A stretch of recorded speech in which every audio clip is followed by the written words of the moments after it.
Donc aujourd'hui, on est réunis, vous êtes venus ici pour que je vous parle de la dernière vidéo parue sur la chaîne, avec un timing toujours très approprié façon le réveilleur, puisque en pleine canicule, je vous ai sorti une vidéo sur le chauffage au bois. Euh, alors je ne sais pas si c'est très stratégique hein, du point de vue du référencement ou de l'intérêt des gens sur la période. Après, je pense que le contenu que je produis sur la chaîne, c'est du contenu qui vieillit relativement loin, bon, relativement bien, pardon. Et puis c'est aussi une stratégie pour quelque part être le seul à parler de ce sujet. Le rêve, j'y pense, j'y pense. La clim, j'y travaille, donc suivant le temps que je mets, le temps que ça met à être lu, le temps que ça met à être monté, plus les petites interruptions potentielles avec les vacances, avec les cours que je donne en septembre et tout, c'est pas impossible. Je vais essayer de faire avant décembre, mais en tout cas, ce sera pour l'automne. Après, no spoiler, bon, vous le savez sans doute si vous suivez un peu le sujet, mais la clim, c'est un peu lié au sujet aussi du chauffage et de l'atténuation. Donc c'est pas complètement volé. Et puis la clim, au moins, voilà, il y aura du contenu avant la prochaine canicule, et surtout si on parle de s'équiper correctement ou de politique publique, c'est pas des choses qui se décident dans l'urgence, donc c'est pas tout à fait bête de faire comme ça, mais c'est vrai que du point de vue de la visibilité ou de surfer sur la hype, sur la vague, je ne suis sans doute pas le plus grand stratège. Euh, alors, pour commencer tranquillement et rigoler, on peut demander à l'IA de YouTube de me dire ce qu'elle pense de des performances de cette vidéo. Je vais vous montrer un peu l'IA de YouTube que j'utilise quasiment jamais, mais bon. Après, on va lui demander de, de me donner quelques idées. Je pense qu'il y a moyen de se marrer. Je sais pas pourquoi il est en anglais. J'aurais dû changer les paramètres quelque part. C'est pas le navigateur que j'utilise d'habitude, c'est le navigateur que j'utilise juste pour Twitch. Donc voilà, on est dans des vues un peu en dessous de ce qui se fait typiquement. Vous voyez que sur les 10 dernières vidéos, on est sur la 18e. J'ai une bonne rétention. Voilà, pas encore de problème de prostate apparemment. Les gens qui passent un peu le début, ils tiennent assez bien. J'ai pas mal de trafic venant de sources externes, donc apparemment elle est partagée sur d'autres plateformes. Ça c'est un peu cool. J'ai pas mal de drops dans l'intro, donc je fais pas des intros assez catchy. Et j'ai une conversion, là, un taux de clic sur la miniature qui est pas énorme. Donc il faudrait que je réfléchisse un peu mieux au titre et à la miniature, sachant que cette miniature, c'est pas moi qui l'a fait évidemment, parce que elle est jolie, ce qui est quand même une bonne indication que c'est pas moi qui l'a fait. Et on m'a déjà reproché que la miniature est quand même un peu putaclic. L'énorme masque à gaz, c'était peut-être un peu overkill, donc faire plus que ça, ça devient un peu difficile. Je veux dire, j'ai mis une flèche dessus, il y a polluant en gros, j'ai un masque à gaz. Je ne sais pas ce qu'il faut faire de plus. Peut-être que je sois moi-même dans la cheminée, euh, mais voilà. Tant qu'on y est, on va lui demander de nous suggérer des idées de vidéos. On va voir s'il nous trouve la clim. Ça me manquait d'une bombe nucléaire. Navisline nous dit en vrai, c'est pas putaclic. Altacis, le bois va-t-il tous nous tuer? En vrai, écologique, ça fonctionne assez bien. Plus que climat, etc. Quand j'ai fait écologique dans des minières, euh, ça fonctionnait assez bien. Ah, biochar. Ok, inspiré par le chauffage au bois. Ça, c'est biochar, donc vous brûlez de façon incomplète du bois et vous avez du charbon de bois pour aller vite. Et ça, vous pouvez le mettre dans les sols et ça reste assez longtemps. C'est une question qui est intéressante. C'est un sujet que j'ai un peu esquivé parce que je sais qu'il est assez controversé. Donc, il aurait fallu y passer du temps pour expliquer pourquoi il y a des problèmes. Après, lui dit pourquoi ça marche. Parce que j'ai parlé du chauffage au bois et parce que ça rentre dans les logiques d'émissions négatives que j'ai déjà traitées sur la chaîne. C'est pas si mal. Maison passive et rénovation globale. Quelle stratégie pour un habitat zéro carbone? Pareil, hein, en vrai, il a un peu raison, hein, il manque l'isolation. Encore un sujet, encore un sujet qu'il faut que je traite sur la chaîne, et encore un sujet qui sera épineux, hein, parce que je pense que c'est une solution, la rénovation, qui est un peu surestimé, notamment parce que ça coûte cher et que ça fonctionne pas toujours très bien. C'est très bien pour certains cas, moi je l'ai fait sur ma maison, quand vous n'avez pas d'isolation c'est très bien, mais je pense que l'intérêt est surévalué, et dans les discussions qu'on a eues au moment de la climatisation, c'est pas mal revenu, alors que c'est sans doute pas le premier levier quand vous voulez être un peu tranquille chez vous. Pollution de l'air intérieur, j'avais fait une vieille vidéo sur la pollution de l'air, ça serait intéressant, mais là c'est un peu plus dur pour moi, c'est un peu plus loin de mes sujets de prédilection. Pas si mal, pas si mal. Je m'attendais à ce qu'il me propose des miniatures un peu moches. Je suis déçu là. Je suis déçu. Zef 1047, j'aurais pu mettre debunk. Ouais, j'aurais pu mettre debunk, j'aurais pu mettre la vérité sur l'écologie. Les SAF. Ah, les SAF, tu veux dire, Alta6. Des infos sur les SAF. Est-ce que les debunks sont plus regardés que le reste du contenu? Je suis pas certain. Enfin, c'est du contenu qui fonctionne plutôt bien, mais attendez, c'est pas ça que je veux. Attendez, je vais aller sur la chaîne, on va les classer. Full cap locks, Chococlate. Il y a une idée, je pense, il y a une idée. Vous voyez, la vidéo la plus vue, c'est voiture électrique, sans surprise. Ensuite, c'est l'hydrogène, stockage d'énergie, voiture. Bon, Jean Covici, c'est pas tant que ça un debunk. Il m'a motivé à faire cette vidéo, mais c'est beaucoup plus large que juste un debunk. Par contre, François Gervais, ouais, c'est clairement un debunk. Et après, solaire thermique, vous voyez, une vieille vidéo, 7 ans. Hein. Ça, c'est une vidéo que je trouve assez fondamentale, donc je suis plutôt content. Donc non, les debunks sont pas forcément les plus vus.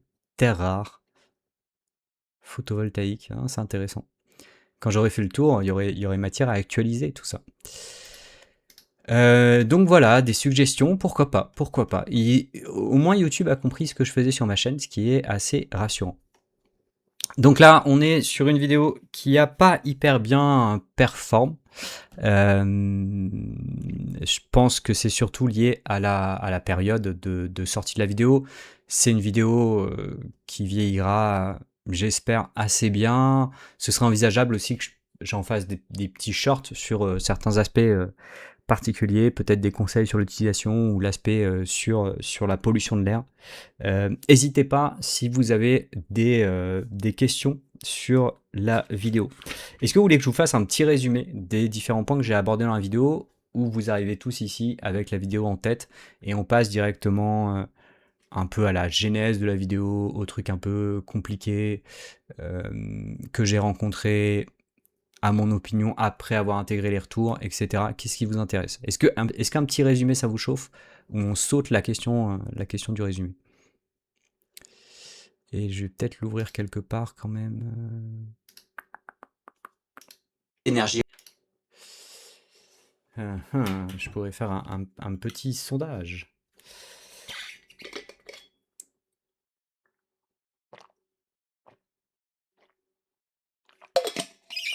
Je sais même pas combien on est. La vidéo était beaucoup plus tankable que la première, nous dit Lorev. Alors effectivement, donc là c'est une vidéo sur l'aspect un peu écologique du chauffage au bois. Ça fait suite à une première qui était juste sur l'impact climatique, qui était un peu plus dur. Parce que conceptuellement, le fond était plus compliqué. Là on est sur des choses qui sont plus intuitives ou plus abordables. Et je sais pas pourquoi je l'ai en anglais. Attendez, je vais juste regarder combien on est. On est 35, on n'est pas tant que ça. C'est pas grave, vous êtes des privilégiés.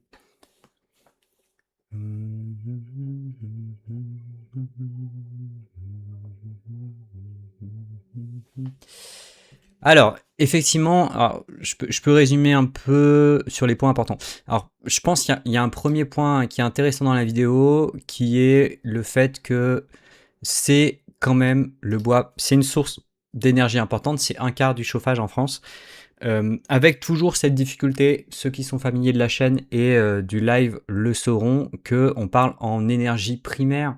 Donc vous voyez, compter 1 kWh de chaleur dans le bois, c'est pas équivalent à 1 kWh d'électricité, notamment parce que si vous mettrez 1 kWh d'électricité dans une pompe à chaleur, vous pouvez avoir 3 kWh de chaleur. Donc il y a toujours cette difficulté quand on fait de la comptabilité dans l'énergie, c'est qu'on agrège ensemble des choses qui sont assez différentes. Donc c'est la première source d'énergie, mais si vous réfléchissez en termes de service rendu, en termes d'exergie, c'est une énergie plutôt de basse qualité, hein, c'est de la chaleur.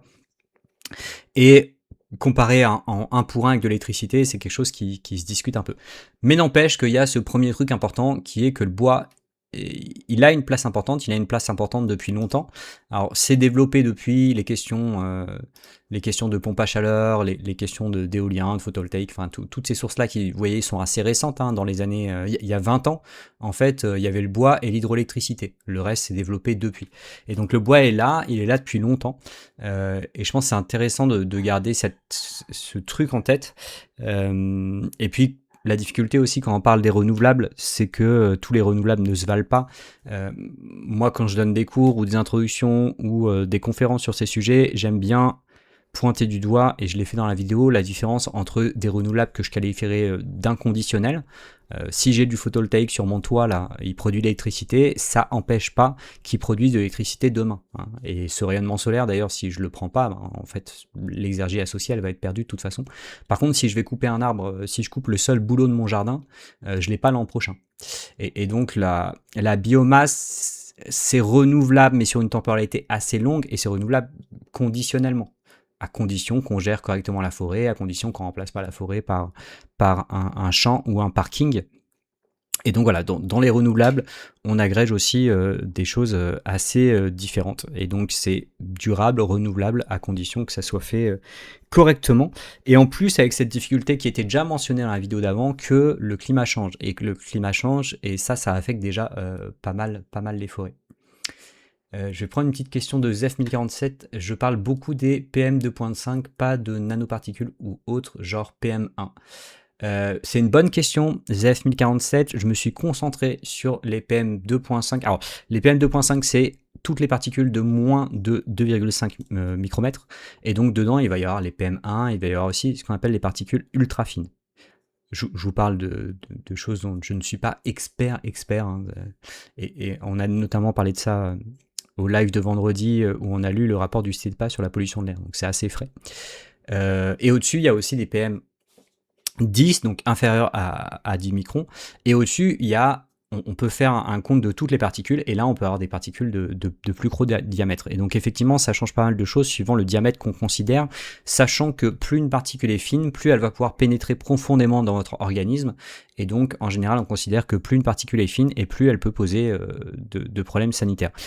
Du coup, pourquoi se concentrer sur les PM2.5 ? Parce que historiquement, c'est là-dessus qu'on a le plus de recul, de suivi, et c'est un peu aussi là-dessus que on a construit notre compréhension de l'impact sanitaire et les politiques, notamment les politiques publiques.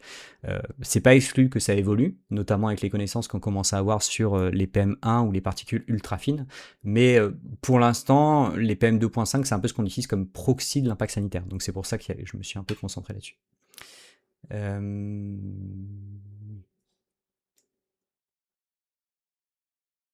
Altasis nous dit qu'il a plus les notifs Twitch sur Android. Est-ce qu'il est seul? Ah ok, le rêve dit que non, il les a.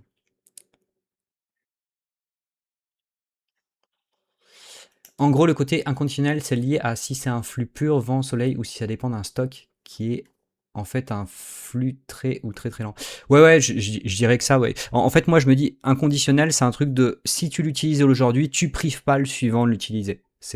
Alors que conditionnel, c'est quelque chose, bah, donc inconditionnel, je vais mettre dedans le photovoltaïque, je vais mettre dedans l'éolien, l'hydroélectricité dans une certaine mesure. Si on commence à parler de barrage et tout, bah, si vous le prenez aujourd'hui, vous ne l'avez pas demain matin, mais d'une année sur l'autre, c'est renouvelable. Et si on parle d'hydroélectricité qu'on appelle au fil de l'eau, vraiment l'eau qui passe dans la rivière, bah là, si vous activez votre turbine ou vous l'activez pas, ça change pas le fait que vous l'activiez demain ou pas. Et conditionnel, il va y avoir les forêts qui vont dépendre de la manière dont on les gère, mais on peut aussi penser aux champs. Voilà, si vous gérez mal vos champs, si vous avez de l'érosion des sols, si vous les polluez, si vous mettez trop ou pas assez d'engrais, ben vous allez affecter la fertilité à plus ou moins long terme. Donc c'est cette différence que j'aime bien faire. Je ne sais pas à quel point elle est claire, mais je pense qu'elle est importante, notamment quand on touche à la forêt, qui est dans les trucs renouvelables une des temporalités les plus longues, et donc un des sujets où le caractère renouvelable est le moins automatique finalement. Après, il y a toute une partie où j'ai parlé du bois matière et du fait, et ça c'est assez important, et ça rend, une partie des choses qui rendent le sujet compliqué, que c'est difficile de séparer l'usage matière de l'usage énergétique, parce que à la fois dans l'industrie, mais aussi dans la manière dont on exploite les parcelles, les deux sont liés, avec l'exemple que je donne qui est assez typique de, si vous voulez des arbres de gros diamètre, faut faire ce qu'on appelle des coupes d'éclaircie. Donc en fait, on sélectionne les arbres qu'on veut garder et on leur fait de la place en coupant les autres arbres autour, et donc vous vous retrouvez avec des coupes de petits diamètres, qui vont avoir d'autres utilisations dans l'industrie ou l'énergie, et qui sont une conséquence de la manière dont on exploite la forêt pour avoir du bois d'œuvre. Donc ça, c'est un point assez important, et ça rend ce sujet assez difficile. Après, si on regarde ce qu'il advient de la récolte, au final, il y a 70% du bois qui est brûlé sans passer par un usage matière, soit parce que c'est directement un usage énergétique, soit parce que c'est des déchets ou des résidus ou des coproduits de l'industrie matière. Force marémotrice inconditionnelle aussi, oui, c'est vrai. Après, il y a une partie que j'ai trouvée intéressante qui a été assez critiquée, donc je vais prendre tout de suite les erreurs en même temps sur cette partie-là. Il y a une première erreur. Alors, comme d'habitude, voilà, je travaille longuement sur les vidéos. Je pense que vous vous rendez compte déjà parce que les vidéos sont longues, parce que c'est sourcé, etc. Ça n'empêche pas d'avoir certaines erreurs. Donc, j'ai un commentaire épinglé où je reviens sur les erreurs qui peuvent être plus ou moins graves. Et il n'y a pas que des erreurs, il y a aussi un peu des compléments, des réponses à des questions qui reviennent souvent, etc. Donc une première petite erreur que j'aurais pu vous montrer ici, c'est tout simplement, ici c'est le mauvais titre, voilà, répartition du volume de bois mort sur pied établi par essence. En fait non, c'est la répartition du volume de bois vivant dans les forêts, où on voit que les espèces principales, voilà, sont le chêne roux, chêne pédonculé, hêtre, sapin et épicéa, qui sont 5 espèces très affectées par le changement climatique d'ailleurs. Et donc mauvais titre, ça c'est un petit bug au montage, c'est le mauvais titre qui a été récupéré au moment de récupérer la figure, et je pense que je la revois 4 fois parce qu'il y a plusieurs itérations, comme je suis un peu pointilleux, et il y a des choses comme ça que je vois pas. Et il y a une autre erreur ici qui est vraiment relou, et qui a été repérée par pas mal de commentaires, c'est que j'ai dit une stère alors que c'est un ster. Alors j'avoue que n'ayant pas de bois, c'est pas un mot que j'utilise souvent, mais c'est quand même une erreur étonnante parce que j'ai même pas l'excuse d'avoir lu des documents en anglais. Vraiment, quand je regardais ce qu'était un ster, ou comment convertir un mètre cube de bois plein en un ster, ou comment convertir un ster en volume de bois coupé à 20 cm, je lisais des trucs où c'était marqué un ster. Je sais pas comment cette erreur est apparue. Je sais pas, dans ma tête, ster c'est proche de serre, donc je me suis dit c'est une ster. J'ai vraiment aucune explication pour ce genre d'erreur, qui font vraiment passer pour un amateur, quoi. Ça fait un peu débile quand même de venir parler de bois et d'utiliser. Enfin, ça montre la personne qui n'achète pas de bois, quoi, très clairement. Après, je pense que la majorité des gens ne m'en tiennent pas rigueur, et ça montre quelque part que un processus de correction post-publication fonctionne assez bien, au moins sur ces erreurs faciles à détecter, puisque c'est revenu assez régulièrement en commentaire. Après, les gens, ils chipotent, franchement, je pense qu'ils m'en tiennent pas vraiment rigueur. Mais voilà, une petite erreur. Mais moi franchement, je suis déçu quand il y a ce genre d'erreur. Et je suis frustré. Alors, le truc le plus frustrant, c'est, imaginez, j'avais publié mon texte juste en texte, je fais un CTRL F sur ster, et je corrige, et c'est fait en 10 secondes. Et là, il y a des gens, des milliers sans doute de personnes, espérons qu'il y ait au moins ça, peut-être quelques dizaines de milliers de personnes, qui vont continuer de voir cette erreur-là. Et je n'y peux pas grand-chose. Navisly dit, cela montre que c'est pas généré par IA, effectivement. Et bonjour à Edelnium. Voilà, et donc on arrive sur cette partie où j'ai essayé de donner un peu une vision de quelle est la surface nécessaire pour se chauffer au bois. Ces chiffres ont été contestés dans une partie des commentaires, notamment des gens qui extrapolaient à partir de leur usage personnel. Alors, il y a un premier truc qui a été assez mal compris, et je ne sais pas à quel point vous l'avez compris dans la vidéo, c'est que moi, quand je regarde la surface pour se chauffer au bois, c'est la surface qu'il faut pour se chauffer pour toujours au bois. voyez, c'est pas la surface qu'il vous faut une année pour couper du bois. C'est vraiment, vous prenez une surface où le bois va pousser, vous venez tous les ans et vous avez coupé, ça repousse, et une fois que vous avez fini, vous avez fait le tour, vous pouvez revenir au début, ça a repoussé. Voilà, c'est vraiment la surface nécessaire pour avoir un chauffage au bois pour toujours. Si vous achetez une maison, voulez vous chauffer au bois, il faut cette parcelle-là à côté pour se chauffer. Alors, ce que je peux vous montrer, et ça vous montrera au passage comment repêcher les infos si vous en avez besoin. Donc sous la vidéo, il y a le chapitrage, sous la vidéo, il y a l'annonce du live, sous la vidéo, il y a aussi les sources et les textes avec les annotations. Là-dedans, vous pouvez aller faire un petit CTRL F, et là vous voyez, je dis les parcelles les plus faciles d'accès, ça prend à peu près 1500 m², et donc la source c'est la 27, donc 4,2 mètres cubes. Hop, on va faire un petit CTRL F, je vais vous montrer où j'ai trouvé cette info. J'espère que je vais pas me rendre compte là que j'ai fait une bêtise, j'aurais l'air bête. Donc là voilà, c'est les statistiques de l'exploitation forestière en France. C'est assez complet, hein. On peut regarder les volumes par essence, etc. C'est assez intéressant, hein, si vous aimez bien les stats. Et là, c'est en millions de mètres cubes ou en mètres cubes par an et par hectare. Et c'est les volumes moyens sur des zones très faciles d'accès. Alors, il y a une première explication à ce que certaines personnes s'en sortent mieux, c'est que c'est des volumes moyens. Donc il va y avoir des surfaces qui sont plus productives. Après, il peut aussi y avoir des personnes qui surexploitent les surfaces et qui ne pourront pas le faire à ce rythme pour toujours. Et puis dans les commentaires, je pense qu'il y a aussi des personnes qui n'avaient pas compris que c'était une surface pour se chauffer tout le temps, qui pensaient que c'était ce qu'il fallait pour une année donnée. Et donc là, il y a un problème de compréhension ou d'explication de ma part. Et donc voilà, je suis parti de ce 4,2 mètres cubes. Le problème, c'est que c'est des mètres cubes de bois plein, c'est vraiment un mètre cube de bois entier. Et donc pour passer austère, il faut multiplier par 1,6. Et donc voilà, si on prend 1 hectare qu'on divise par 4,2, qu'on divise par 1,6, on se retrouve avec 1 stère pour 1500 m² en moyenne. Évidemment, vous pouvez avoir des surfaces plus productives. Je pense que des haies vont être plus productives, par exemple, au mètre carré, parce qu'elles ont plus de soleil qui vient de tout autour. Peut-être certaines espèces poussent plus vite, peut-être dans des zones humides, il y a moins la contrainte de l'eau. Et voilà. Ah, alastère. Attendez, je suis perdu du coup. Une stère. Oui, pas austère du coup. Alastère. Oh là là. On va mettre stère au pluriel, comme ça j'arrêterai de me planter. J'ai pas pris en compte les pertes. Enfin, je sais pas. J'extrapole à partir de statistiques moyennes, donc techniquement, il peut y avoir les pertes d'incendie qui sont prises en compte. Vu que c'est l'exploitation sur les surfaces faciles d'accès, si il y a une grosse perte à cause d'incendie, c'est vrai que ça va faire baisser la moyenne.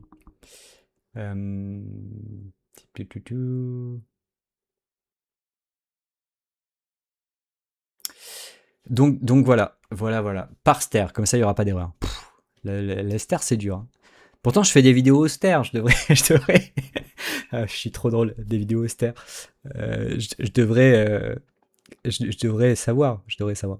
Donc après, j'ai un peu considéré, voilà, l'électricité nécessaire pour faire fonctionner une pompe à chaleur, et avec l'alimentation, là aussi, on m'a reproché le fait que ça, c'est pour se chauffer un foyer moyen, et là, c'est pour une personne. Donc c'est vrai que si vous êtes 3 dans le foyer à vous alimenter en viande, ça prendra plus de place que pour se chauffer.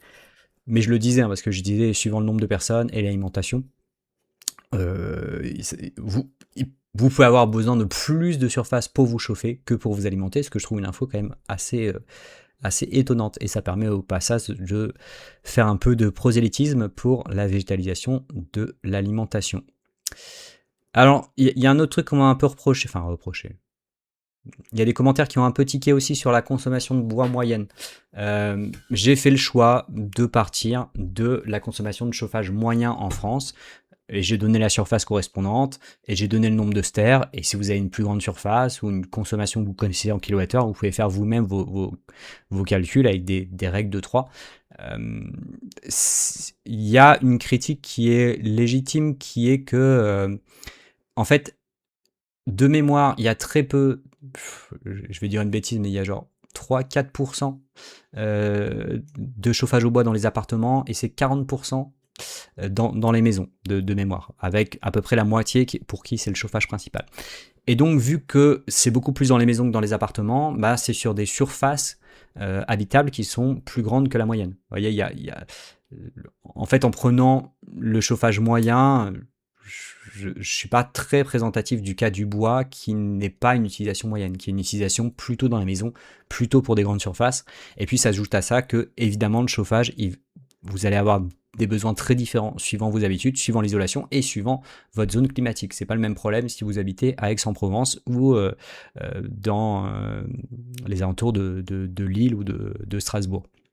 Donc le but c'était plutôt de donner une moyenne et de donner une représentation et puis aussi de faire un peu passer l'idée que on peut pas tous se chauffer au bois.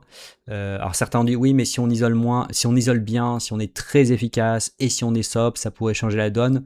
Je sais pas si la question elle est hyper utile parce qu'on voit qu'il y a d'autres défauts et que le chauffage au bois ça se discute d'un point de vue de sa pertinence, notamment sur la question climatique, la question des ressources, la question de la biodiversité, la priorisation pour les matériaux, etc. C'était plus pour donner un peu quelques ordres de grandeur. Il y a une partie sur la biodiversité où je discute un peu des impacts de certaines pratiques forestières. J'ai pas été dans les détails. J'ai renvoyé, ça en a étonné certains, j'ai renvoyé sur partager, c'est sympa. C'est vrai que je ne partage pas tout ce qu'il raconte dans ses vidéos, et même dans les vidéos sur le bois, il y a quelques problèmes, notamment de compréhension sur le cycle du carbone, mais il a quand même fait l'effort d'aller voir des acteurs de terrain et de montrer la réalité du terrain, qui n'est pas du tout quelque chose que je fais moi. Et donc je pense sur ces aspects de voir à quoi ressemble une exploitation forestière, bah, il est beaucoup plus pertinent que ma vidéo, et il traite ces aspects de biodiversité assez bien. Donc l'importance du bois mort, hein, c'est un point qui est assez important aussi. Et il y a encore des fans des trognes dans les commentaires.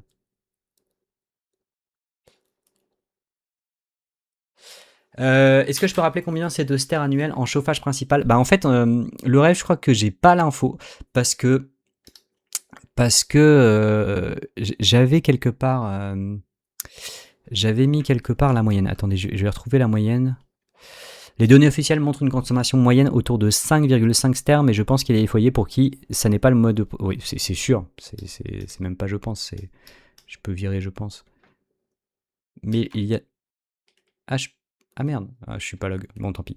Donc c'est 5,5 ster en considérant qu'il y a à peu près la moitié des usagers du bois pour qui c'est un chauffage d'appoint.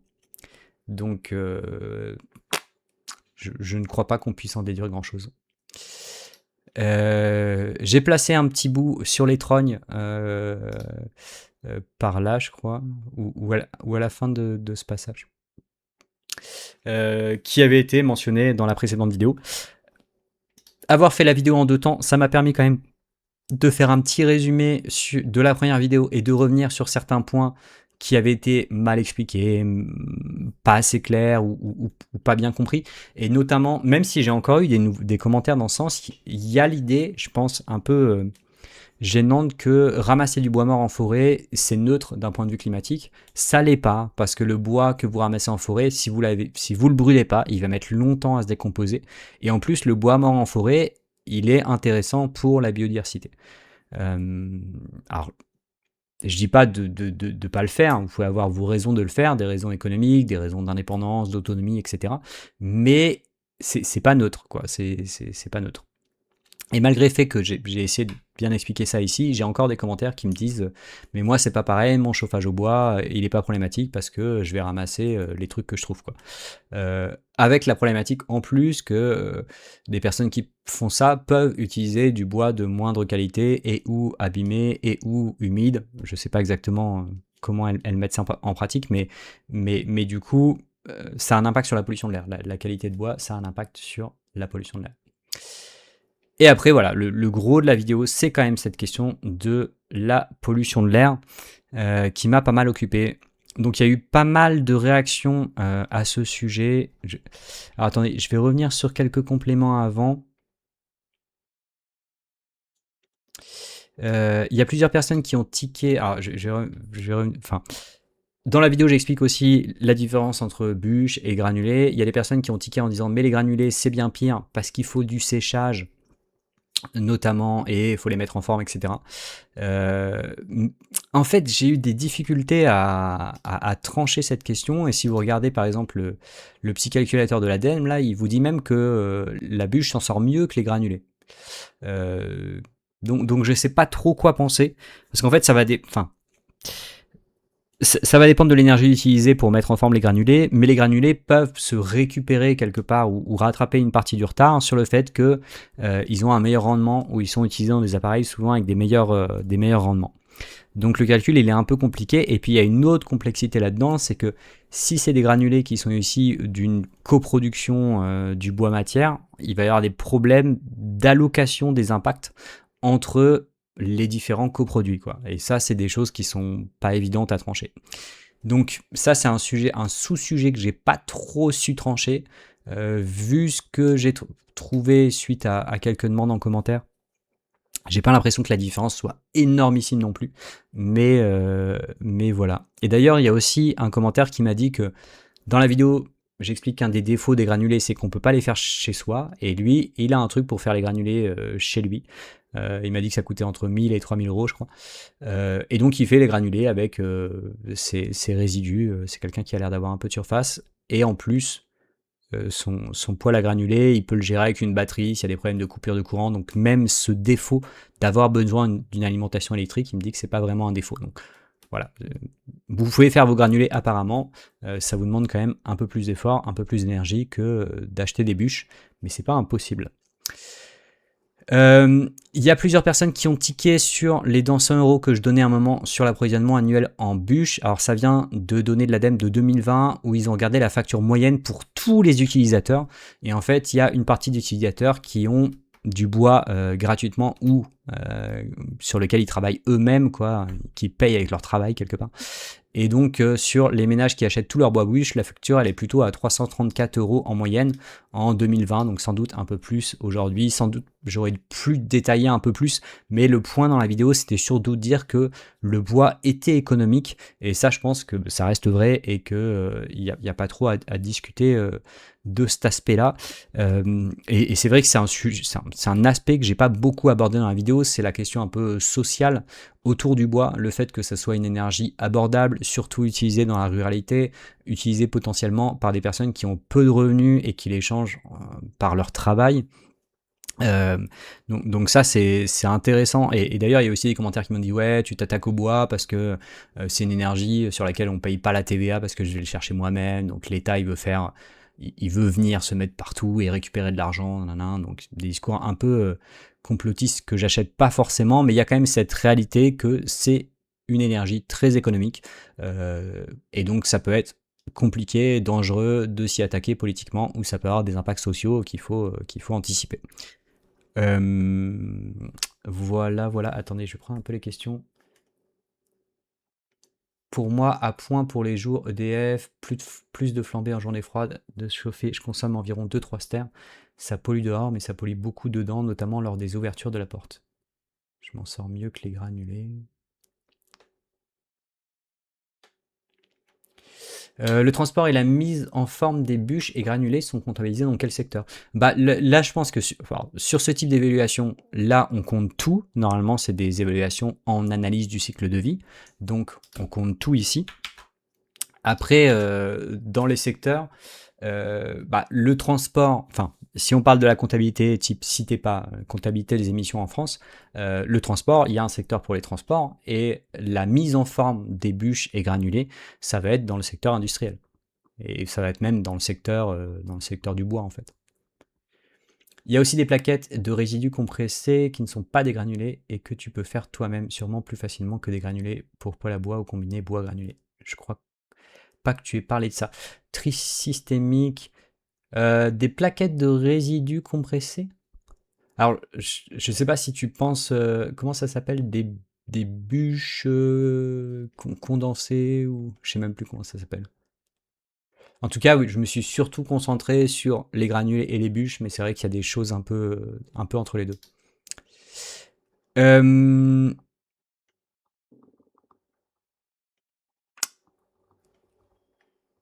Ouais, bah, j'en parle très rapidement dans la vidéo, je dis juste que sur la forme, ça ressemble à des bûches, mais sur quasiment tout le reste, ça ressemble à des granulés. C'est quelque chose c'est un bois qui est préparé, etc., qui va faire moins de cendres, qui va émettre moins de polluants normalement. Euh, Ouais, et d'aluminium, certains granulés sont faits à base de sciure, donc déchets. Ouais, la logique à la base, notamment c'est pour ça que c'est des granulés surtout de résineux, c'était d'utiliser des déchets de l'industrie du bois de résineux, mais comme ça se développe pas mal, on se retrouve à mettre du bois rond, du bois entier aussi en granulé, donc ça devient un peu difficile de savoir. C'est ce que je disais tout à l'heure sur cette intrication entre bois matière et bois énergie.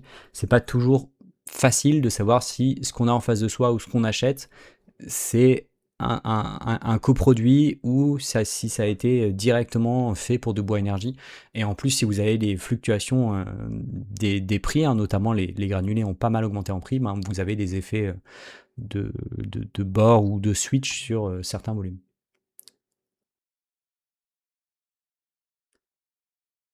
Ok, tri systémique. Alors tant que j'y suis, quelques petites erreurs. Je me suis rendu compte en lisant le site EPA que dans la vidéo, je dis que les ZFE ont été abandonnés.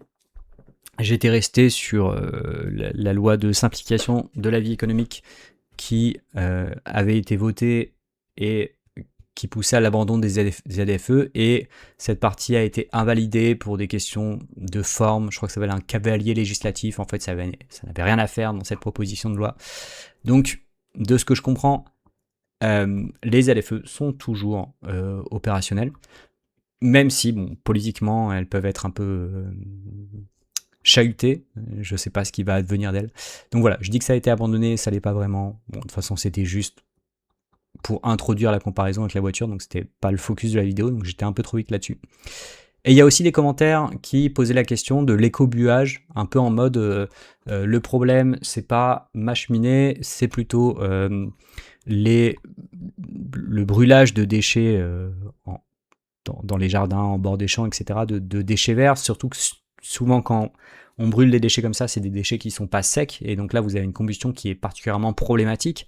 Ça fait des fumées dégueulasses, hein, si vous les respirez vous en rendrez compte, et problématique pour les particules fines, mais aussi pour d'autres émissions, même des, des, des molécules organiques, des HAP je crois, des molécules aromatiques polycycliques. Alors j'ai pas trouvé tant de données, et même quand j'ai regardé dans le dernier rapport du CITEPA, j'étais assez étonné, donc j'ai dû remonter un peu plus loin. Et il y avait apparemment dans l'année 2021, il y a des estimations qui estimaient que c'était 6% des émissions annuelles du secteur résidentiel. Sachant que quasiment tout le reste du secteur résidentiel, ça va être le chauffage au bois. Donc c'est un sujet, mais c'est un petit sujet par rapport au chauffage au bois. Par contre, ça reste une activité qui est illégale à peu près partout. Il y a peut-être des exemptions sur le nettoyage de certaines parcelles, mais c'est quand même illégal à peu près partout. C'est répréhensible d'une amende un peu salée, donc c'est quand même quelque chose qu'on voit pas si souvent.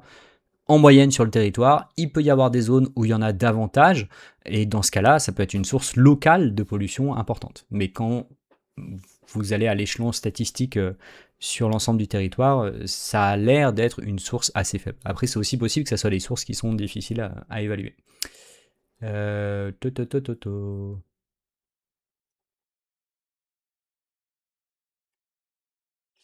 Cibourg nous dit, j'avais aussi cru que les ZFE étaient abandonnés. Bah, je pense ouais, que ça a pas mal communiqué à ce moment-là, et moins quand...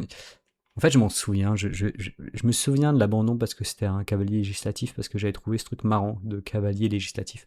Mais l'exposition médiatique avait pas dû être la même.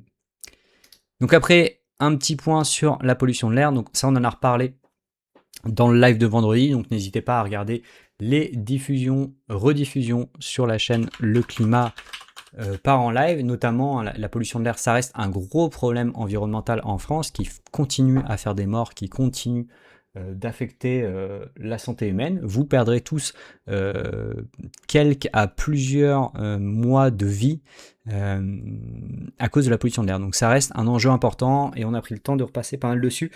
Alors que dire là-dessus? Je pense que le truc à retenir, c'est que le premier facteur aujourd'hui de pollution de l'air en France, c'est le chauffage au bois. Il y a les voitures aussi, un peu avec les particules fines, un peu avec les NOx, un peu avec l'ozone qui est produit par ces polluants-là. Et c'est pas pour rien qu'on fait la chasse à la pollution quand on embête un peu les voitures, ça reste un facteur important. Mais si on calcule en termes d'impact sanitaire, en termes de mort prématurée ou de mois ou d'années d'espérance de vie perdue, ça me paraît assez safe aujourd'hui d'affirmer que c'est le chauffage au bois qui arrive en premier. Et donc voilà, ce truc, je pourrais en faire un shirt par exemple, voilà, 6,5 millions d'appareils au bois émet plus de 2 fois la quantité de particules fines émises dans l'air par le parc de 38 millions de voitures. Donc non seulement c'est une pollution importante, mais en plus pour un nombre limité d'usagers. Il y a beaucoup plus de personnes qui ont des voitures que de personnes qui ont des chauffages au bois. Et là, oui, c'est vrai que je vous dis les trucs, les critiques dans les commentaires, je vous dis pas les non-critiques. Donc il y a beaucoup de commentaires qui ont été très sympas avec moi, qui apprécient le contenu, qui trouvent que c'est fouillé, etc. Et il y a aussi pas mal de commentaires qui témoignent de leur exposition à ces pollutions-là, y compris en air intérieur, qu'ils se rendent compte qu'ils sont exposés. D'ailleurs, il y a des commentaires, j'exagère, je crois qu'il y a un commentaire qui a mentionné qu'il s'est acheté, je crois que c'est cette marque-là, mais je crois qu'il y a aussi Ikea qui en font. Enfin, maintenant, vous pouvez avoir, à mon avis, pour en avoir un fiable, il faut au moins mettre 100 balles, mais vous pouvez avoir des outils pour monitorer la qualité de l'air intérieur, qui regardent le CO2, les particules fines, potentiellement le monoxyde de carbone, etc. Vous regardez ce qui vous intéresse. C'est pas du tout un placement de produit, hein. Je peux pas vous donner de code ni rien. Mais pour les personnes qui se posent la question, parce que c'est revenu assez souvent en commentaire de ok, mais moi, mon foyer, il est fermé, est-ce que ça a un effet? Alors la réponse est oui, je peux pas vous dire dans quel volume, mais on sait que ça a un effet. On sait que c'est des personnes qui sont plus exposées, notamment parce que c'est pas parfaitement étanche, parce que vous ouvrez forcément la porte à un moment ou à un autre. Et donc si cette question vous intéresse de votre propre exposition, n'hésitez pas à regarder. Et ce que je peux vous montrer aussi sur ce point qui est assez intéressant, je pense, c'est il y a eu... Oh, mon lien est mort en live. C'est terrible ça. Ok, le lien. Alors qu'elle est là, la page. Il y a un problème dans le lien. Ok. Il y a une étude qui a montré. Est-ce que je vais trouver. Est-ce que je vais trouver. Me dites pas que je l'ai pas mise. Voilà. Il y a une étude qui a montré que des personnes chez qui on place des trucs pour suivre la pollution de l'air et pour qui on leur envoie des messages quand il y a des pics ou leur niveau actuel, bah, ils se retrouvent à réduire leur consommation de bois pour limiter leur pollution d'air. Donc il y a quand même ce truc qui revient, y compris dans les textes gouvernementaux, dans des propositions de loi, etc., sur le fait que c'est une pollution qui est sous-estimée par la population, mais aussi par les usagers de bois. Donc voilà, si ça vous intéresse d'avoir un retour sur, dans votre cas particulier, est-ce que vous êtes exposé à la pollution de l'air, vous avez ce genre de truc, avec quand même le rappel qu'il y a d'autres choses qui affectent la pollution de l'air, la cuisson des aliments, à quel point vous aérez régulièrement, la présence d'animaux sans doute, les fumeurs évidemment. Et donc voilà, donc ce que je dis moi c'est que voilà, si vous êtes usager, bah si ça sent mauvais, etc. Et puis même de manière générale, aérer régulièrement. Et c'est un conseil à garder pour tout le monde, hein. Vaut mieux aérer régulièrement. Alors quand on aère pas pendant 1 heure en plein hiver, sinon vous perdez la chaleur. Mais si vous changez le volume d'air, si vous aérez 5 minutes à fond, vous allez faire rentrer de l'air froid, mais la majorité des calories sont pas stockées dans l'air, elles sont stockées dans les murs, dans les meubles, etc. Donc une fois que vous allez refermer, ça va vite remonter en température.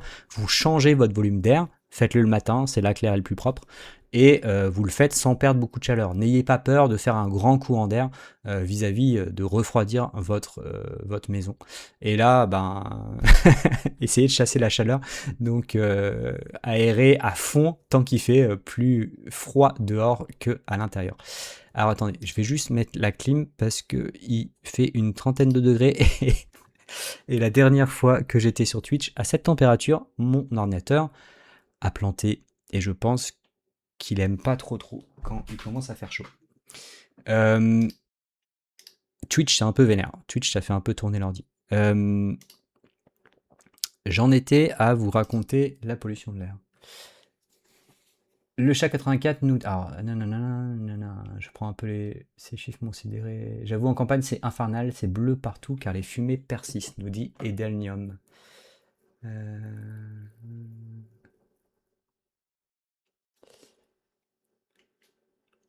Tipouchin dit les chiffres m'ont sidéré. Ben, moi, j'ai été étonné aussi. Je savais que c'était un problème, mais je pensais pas que c'était autant. Le rêve dit après le fait de ne pas embêter le chauffage au bois, c'est vraiment étonnant quand on pense que des zones sont interdites à des voitures. Oui, moi je trouve ça étonnant aussi. Notamment, je trouve le chauffage d'appoint qui est toléré en région parisienne. Enfin, c'est quoi ça? Ça vient d'où en fait? C'est des bourgeois parisiens qui veulent garder leur poil et qui ont la main un peu longue. Enfin, je comprends pas comment c'est toléré d'un point de vue de santé publique. Alors que à la campagne, la question des foyers ouverts, etc., c'est assez compliqué parce que ça peut être des personnes qui sont très démunies et pour qui c'est un besoin vital. Ou alors ça peut être des biens qui sont mal isolés et pour qui une substitution par un autre moyen de chauffage peut coûter très cher. Donc il y a une question politique ou de justice sociale qui est un peu compliquée. Et c'est aussi pour ça que dans les politiques publiques, il y a eu des subventions au chauffage au bois. Alors dans le cadre de la transition, ça se discute, hein, c'est une équation assez compliquée, je pense que vous l'avez compris dans ma vidéo. Moi je suis plutôt team électrification, pompe à chaleur, etc. Mais on pourrait imaginer par exemple que les aides soient valables pour des appareils performants dans le cas de quelqu'un qui chauffe au bois avec un appareil qui ne l'est pas. Vous voyez, il y a une discussion, à mon avis, à avoir sur qu'est-ce qu'on fait quand on arrive chez quelqu'un qui a une chaudière au gaz et au fioul. Est-ce qu'on l'aide à mettre du bois ou est-ce qu'on va plutôt sur l'électricité avec une pompe à chaleur? Par contre, on pourrait se dire quelqu'un qui a déjà un chauffage au bois et qui est nul, on l'aide à en mettre un plus performant. Parce que c'est mieux d'un point de vue de santé publique, donc il y a un calcul même économique à faire, c'est que cet investissement, quelque part, on le récupère sur moins payer les impacts sanitaires, et puis c'est quand même mieux quand les gens vivent mieux, hein. Et en plus, meilleur rendement, donc moins de pression sur les volumes et tout le monde peut y gagner. Mais effectivement, ce décalage entre la voiture et le chauffage au bois, ça m'a aussi étonné. Et c'est pour ça que j'ai montré le petit exemple où je compare les deux. Je vous en parlais un petit peu parce qu'il peut être critiquable. Les liens de la dernière vidéo marchent chez moi. Ah ouais, quand tu cliques là, ça fonctionne. Je pense que c'est juste l'URL qui est pété. Je vais faire ça en live, les gens. Et après, je reprends les... À mon avis, c'est juste une majuscule qui pète le truc. À quel point ça va actualiser direct? De chauffage à cette usine.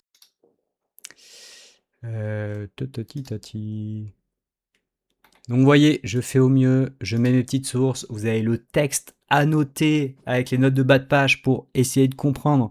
Dernièrement, j'ai fait des petits calculs, j'essaye de vous mettre les feuilles Excel. Il y a des erreurs, je suis les vidéos, je réponds aux commentaires, je mets les petites erreurs, les petits compléments sous la vidéo. Ça me prend du temps tout ça, hein. Il y a plusieurs jours de travail après la publication de la vidéo pour faire un peu le suivi. Screwio dit en capteur de PM 2.5, Ikea Vinstirka est bien pas cher et compatible Home Assistant. Bah, c'est parfait Screwio. En plus j'ai Home Assistant là, je viens de démarrer la clim avec. C'est une bonne pub. Nairi dit notre Netatmo connecté était effectivement ça, c'est pratique. On aère dès que l'alerte nous prévient sur le smartphone. Très intéressant. Je vais mettre ça en place. Et Daniel dit pour la pollution de l'air, je pense les meubles, l'école dedans, c'est l'enfer. Donc effectivement, vous avez aussi potentiellement des solvants, voilà, de la peinture, de la colle des meubles, etc. Sachant que en une vingtaine d'années sur ce sujet-là, ça s'est quand même amélioré, notamment pour des questions notamment grâce à la législation, hein.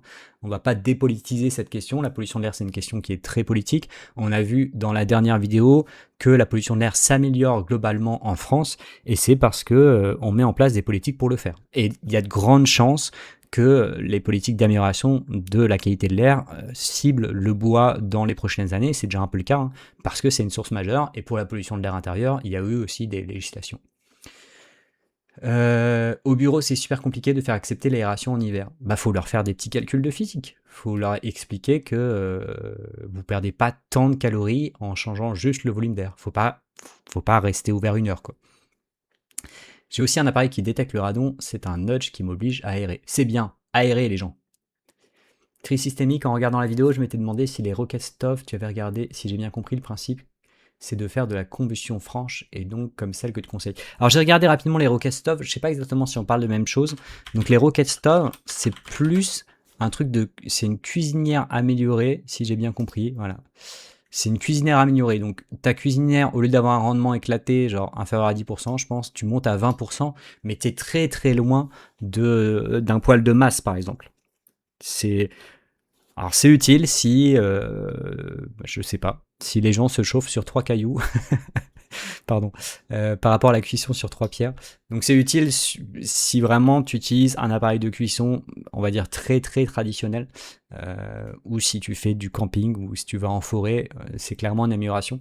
Après, j'ai eu plusieurs questions sur la cuisinière au bois. J'avoue que dans ma tête d'urbain bourgeois, là, c'est même pas une question en fait, la cuisinière au bois. Alors que j'ai été confronté quand j'étais en Erasmus en Norvège, hein, quand on allait dans les cabines au milieu de nulle part, là, on se cuisinait, on se chauffait au bois. Donc ma vidéo c'est vraiment sur le chauffage, c'était pas sur la cuisinière. On pourrait discuter aussi du rendement, on pourrait aussi faire des comparatifs avec les autres moyens de chauffage, et il y aurait aussi ce problème de pollution de l'air, surtout que si tu pars dans ce genre de délire, là il n'y a pas de conduit, la pollution de l'air elle est pour ta tronche, hein. Ça donne pas très très envie, hein. Alors, de tête, hein, l'OMS, je crois de mémoire, c'est à peu près 5 millions de morts dans le monde à cause de la pollution de l'air extérieur, 5 millions de morts dans le monde à cause de la pollution de l'air intérieur, et la pollution de l'air intérieur, c'est surtout ça. C'est surtout du chauffage au bois, ou avec des boues sèches, ce genre de choses, dans des pays en voie de développement. Vous leur mettez un panneau photovoltaïque avec une plaque à induction, vous sauvez 5 millions de personnes.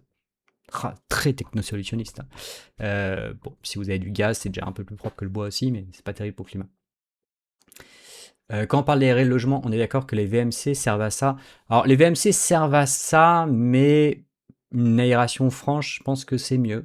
Je sais pas. Je sais pas. En vrai, je sais pas. Il me faudrait une vidéo sur la pollution de l'air pour pouvoir vous répondre plus précisément. Et Daniel, j'ai trouvé une technique pour évacuer la chaleur au ventilateur qui pousse dehors à fond et ouvrir d'autres pièces, notamment les chambres, pour que l'air frais rentre. Donc tu forces la circulation, c'est une bonne idée. C'est une bonne idée. Simple Jack 777, c'est pour la circulation d'air, oui. Le rêve. Ah, ok, je suis un peu en retard sur. Bah, de rien, de rien. Je considère que le suivi fait partie de mon travail. Alors, je vais zapper ça. Home Assistant, je crois pas que ça soit GAFAM, Toukoum. Je crois que c'est en libre, Home Assistant.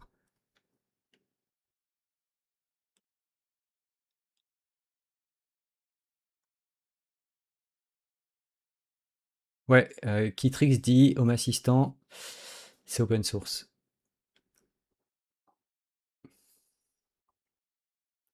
À la base, on a tous Kit Legrand, Netatmo pour avoir des capteurs météo, donc température, pluvieux, anémo, et les capteurs météo font aussi le CO2 dans l'air. Ah, c'est intéressant quand même. Vous imaginez la galère que c'était il y a un siècle et maintenant on peut tous avoir un capteur chez nous, quoi.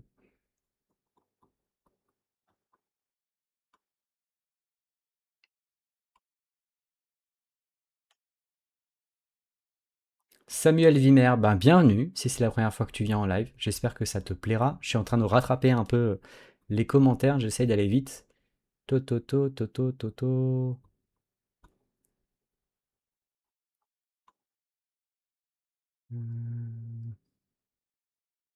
Neri nous dit on est passé aussi à l'induction. En vrai, j'ai pas envie de revenir au gaz, c'est super efficace. Alors, dans les sujets que j'aimerais bien aborder, il y a cette question du chauffage, et notamment il y a un truc. Voilà, je vais vous balancer des rumeurs parce que vraiment j'ai pas le temps de creuser, mais je crois qu'il y a un peu des scandales aux États-Unis sur l'impact sanitaire lié aux expositions à différents trucs de gens qui utilisent du gaz pour la cuisine, quoi. Et je sais pas si c'est le cas en France ou si on a un gaz beaucoup plus propre, donc je ne sais pas si le chauffage au gaz, c'est un enjeu de pollution de l'air intérieur. Mais ce que j'avais survolé semblait me dire que oui. Donc j'aimerais bien creuser le sujet. Parce que c'est de manière souvent plus facile de faire changer les gens quand on leur dit que ça les tue, que quand on leur dit que ça tue la planète et. Enfin, la planète, les conditions de vie pour tout le monde. Visiblement, les cuisinières chauffantes, c'est 1% des ventes, donc vraiment négligeable. Ouais, j'ai eu des commentaires qui étaient un peu déçus que je parle pas de ça, mais c'est vrai que j'en ai pas parlé. Merci le ref pour la stat. Et Windy, j'ai acheté un petit ventilateur de chantier, débit annoncé, nanana, vers 6 h du matin, j'ouvre la porte du jardin, je le mets devant, j'ouvre les Velux à fond et je pousse l'air froid dedans. Ça chasse l'air chaud par les Velux et ça rafraîchit l'ensemble de la maison. Du coup, la question pour Ewin, ça serait, est-ce que c'est pas plus facile de faire l'inverse? Tu vois, parce que le commentaire précédent faisait l'inverse, de mettre le ventilateur à l'intérieur et de pousser l'air chaud dehors et de laisser rentrer l'air froid. Ça se trouve, ça revient au même. L'induction, moi je suis fan et j'ai des parents qui cuisinent beaucoup. J'ai un papa qui a fait des études de cuisine et ils aiment beaucoup l'induction. Il y a des gens qui me disent le gaz, c'est ce qui chauffe le plus vite et tout. L'induction, ça peut être très réactif et surtout, c'est beaucoup plus précis. J'avais même vu des articles de chefs cuistots qui travaillaient avec l'induction parce que plus précis, plus reproductible et moins de chaleur en cuisine. Donc, euh, donc vive l'induction, voilà. J'en fais des pubs, hein. Je suis surpris de l'efficience. On a investi dans des poêles de qualité. Ah oui, on parle encore d'induction, Nairi. Ok, ok. Kitrix, le réveilleur. Je sais que tu as déjà fait une vidéo sur les pompes à chaleur, mais avec les débats actuels sur la clim, une vidéo sur le sujet serait pas mal. J'ai réalisé il y a quelques jours que la clim ne réchauffait pas la planète. D'ailleurs, un chauffage électrique en hiver réchauffe plus la planète car lui, il convertit toute son énergie en chaleur. Ouais, Kitrix, effectivement, c'est prévu. Pour tout vous avouer, j'aurais bien aimé être prêt pour cet été, mais ce que je fais me demande un peu trop de temps, ou peut-être je procrastine trop, je ne sais pas. Mais en tout cas, le bois m'a demandé plus de temps que j'anticipais. Et il y a clairement un sujet de climatisation à faire, surtout que, voilà, je vais un peu spoiler, mais vous vous doutez un peu de la direction de la vidéo, mais surtout que moi j'ai une pompe à chaleur RR, donc je suis très content. Je pense que c'est un moyen de chauffage très efficace. Et c'est aussi un moyen de se climatiser. Mais le problème, c'est que ça coûte assez cher. Et pour des personnes qui ont les moyens, peut-être qu'on ne va pas toujours arroser avec des aides de l'État. Donc finalement, la question de la climatisation, sachant que l'impact peut être relativement limité, notamment si vous avez déjà ça comme moyen de chauffage, hein, vous rajoutez juste la consommation électrique supplémentaire l'été où elle est quand même relativement, voire très décarbonée. Et donc moi j'ai l'impression que cet argument de la climatisation, ça peut être une manière de déployer des pompes à chaleur RR. Et ça veut dire un peu changer les arbitrages politiques, notamment entre pompe à chaleur RO et RR. Donc il y a un sujet, je vais développer un peu tout ça. C'est à l'écriture, donc ça sera pas là tout de suite, mais je pense que c'est un sujet important et je vais réussir à être décalé de 6 mois avec le moment où tout le monde en parle. Mais je compte sur vous pour ressortir ces vidéos au bon moment.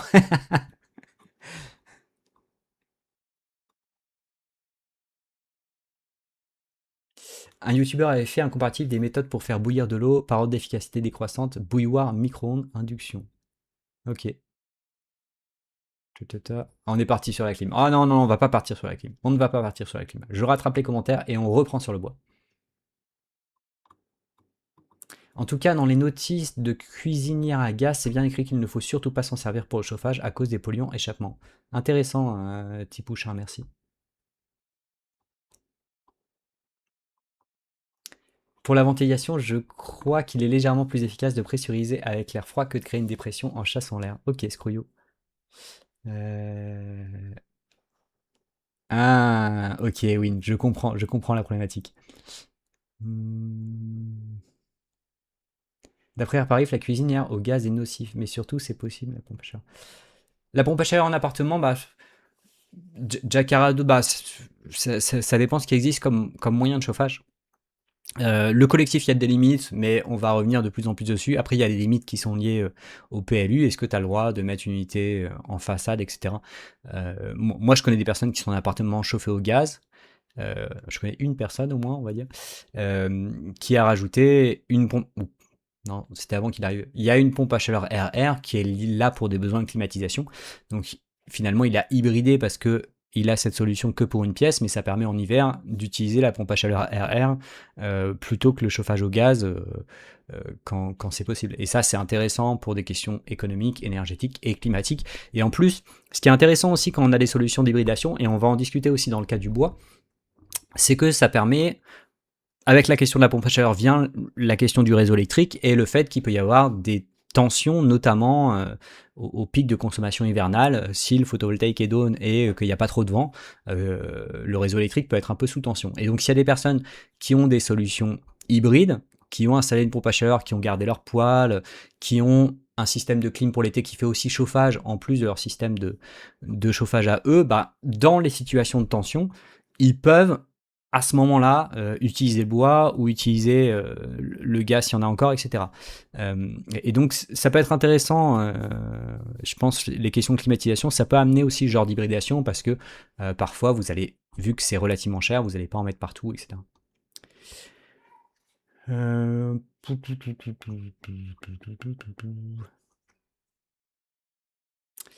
Pour le bois, y a-t-il des systèmes plus efficaces que les inserts classiques ou cheminées? Et Danium, ouais, ça je l'ai pas mal couvert dans la vidéo, donc il va y avoir les chaudières qui sont efficaces, les poêles et les inserts de dernière génération sont assez efficaces, les poêles à bois, les chaudières, les poêles granulés et chaudières au granulé sont plus efficaces, et aussi le poêle de masse qui est une solution assez chère parce que très lourde, mais qui est une manière très efficace de brûler du bois. Donc on sous-entend que du bois il en reste encore avant de le brûler. J'ai pas compris, boson. Boson.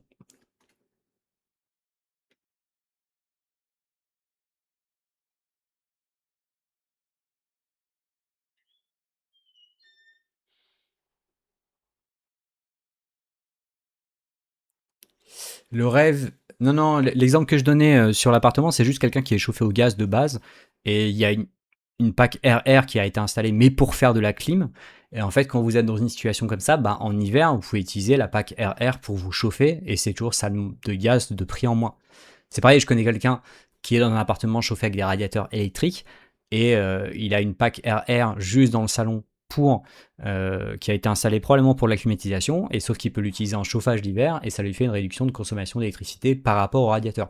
Donc vous voyez qu'il y a cette problématique de la clim qui se pose, parce qu'on subit tous la chaleur quand même, et on pourrait s'en servir pour faire de l'atténuation avec. C'est en fait le déploiement de la clim, s'il est pensé correctement, ça peut permettre de réduire des émissions de CO2 si ça remplace du chauffage fossile. Ça peut permettre de réduire une consommation électrique si vous l'ajoutez sur un endroit où il y a des radiateurs électriques.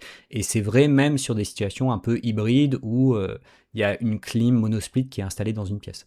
On en reparlera quand on parlera de la clim, mais alors boson, effectivement, quand on brûle du bois, ça ajoute du CO2 à l'atmosphère, et ça c'était la vidéo qu'on avait, enfin c'est la vidéo précédente, qui est une vidéo un peu touffue, un peu compliquée, et un peu, un peu, je dirais pas controversée, mais on va y venir un peu sur les questions de divergence de point de vue sur le bois. Il faut que avant de répondre sur le bois,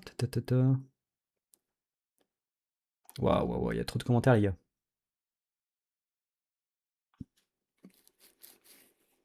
Donc tri systémique, tu te retrouves aussi avec une hybridation, et ça me paraît intéressant du point de vue du réseau.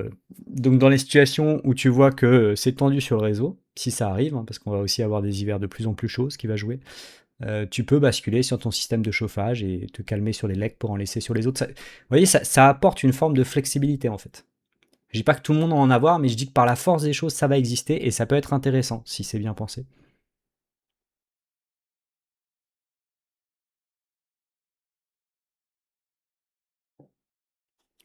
Et Gitando, bah, ça c'est typiquement le genre de truc que j'aimerais bien expliquer dans la vidéo sur ma clim. Donc il dit, mes parents dans le Var ont coupé leur radiateur électrique depuis l'installation de leurs 3 splits, donc qui ont été installés pour de la clim, je suppose.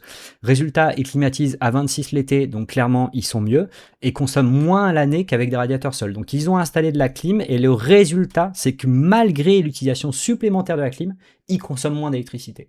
Et ce qu'on pourrait même ajouter à ça, c'est que la clim, elle consomme en plus une électricité qui est statistiquement plus propre que l'électricité que consommaient les radiateurs en hiver. Donc en plus, l'impact climatique d'avoir ajouté de la clim et d'en profiter, il est de réduire leurs émissions. C'est intéressant ce truc, c'est intéressant ce truc. Et ça, c'est des choses qui sont un peu expliquées dans la vidéo par exemple qu'on fait Osons causer sur la climatisation. Évidemment, c'est une vidéo assez courte, donc il y aurait des choses en plus à dire, et j'ai des choses en plus à dire, mais c'est le genre de choses qu'il montre bien. Bon, reprenons sur le bois. On aura l'occasion de reparler de la clim, et on vous fera peut-être un live aussi avec Florian d'Échange Climatique, parce que je crois qu'il a sorti une petite vidéo sur le sujet. Donc après, il y a une grosse partie sur la pollution de l'air, où j'explique plein de choses, les bûches, les granulés, les différents appareils. J'explique surtout, on regarde un peu les différents rendements, et le truc vraiment où j'étais très surpris, c'est genre 10% de rendement pour des foyers ouverts. Mais c'est un truc de fou en fait. C'est un appareil à chauffer l'atmosphère. Le truc, ça a le rendement d'une vieille ampoule électrique, quoi. C'est un truc de fou. Sauf que la vieille ampoule électrique, au moins, elle libérait la chaleur dans l'appartement. En fait, une ampoule électrique, c'est un meilleur moyen de chauffage qu'un foyer ouvert. C'est un peu con dit comme ça, mais non, c'est vraiment, c'est éclaté de ouf. Tri systémique, pourquoi l'électricité des radiateurs est moins clean que celle utilisée par la clim? Parce que, ce que je voulais dire, c'est que ils ont une consommation électrique supplémentaire l'été, à un moment où statistiquement l'électricité est plutôt propre. Et ils ont réduit leur consommation électrique l'hiver, vu qu'ils remplacent ça de chauffage électrique résistif par ça fait avec des pompes à chaleur. Donc ils ont réduit de ça. Et ce qu'ils ont réduit là, c'est une électricité qui est statistiquement plus carbonée, parce que l'hiver, l'électricité est plus sale. L'hiver, l'électricité est plus stable parce que les besoins sont plus élevés et que le différentiel se fait beaucoup en Europe avec des moyens de production fossiles. Je sais pas si c'est plus clair. Ça sera mieux expliqué dans la vidéo si j'en parle. Donc le foyer ouvert, ouais, vraiment, c'est incroyablement nul. C'est joli, mais pas efficace. Après, un foyer fermé, c'est joli aussi, non? Enfin, un poêle, vous voyez le feu aussi.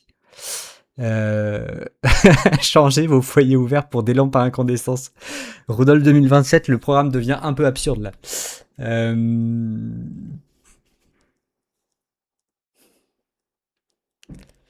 Eh ben, foyer ouvert, je sais pas si, j'ai mis les stats. Je sais pas si j'ai gardé les stats, mais ça concerne encore un nombre non négligeable d'appareils. Donc là, c'est un doc de... Attendez, je vais regarder juste la date du doc, savoir si je suis un peu éclaté. Ah, je crois que j'ai pas la date sur le doc. En avril 2021, donc c'est au moins après 2021. Et c'est au moins après 2022, donc on est sur une source assez récente. Et donc là, cette source-là, elle disait quand même que les foyers ouverts représentent encore 10% des équipements de chauffage au bois. Donc ça veut dire, si cette stat est correcte, ça veut dire en France, il y a encore 500 000 foyers ouverts qui sont utilisés en chauffage principal ou en appoint. Après, ce qu'on peut dire, c'est que ça chauffe tellement mal que c'est sans doute pas des chauffages principaux, c'est peut-être plus de l'appoint pour faire beau. Mais en tout cas, d'après cette stat relativement récente d'un truc ministériel, il y a encore des centaines de milliers de foyers ouverts en France. Et quand je regardais les stats sur le site EPA, par exemple, les émissions liées aux foyers ouverts sont pas négligeables. Donc, il y en a encore. Il y en a encore. Dans les stats, faudrait toquer aux gens pour voir s'ils sont vraiment là. Mais ouais, là, enfin, c'est ce que je dis dans la vidéo, mais là, il y a vraiment un gros enjeu de santé publique à remplacer ces appareils-là.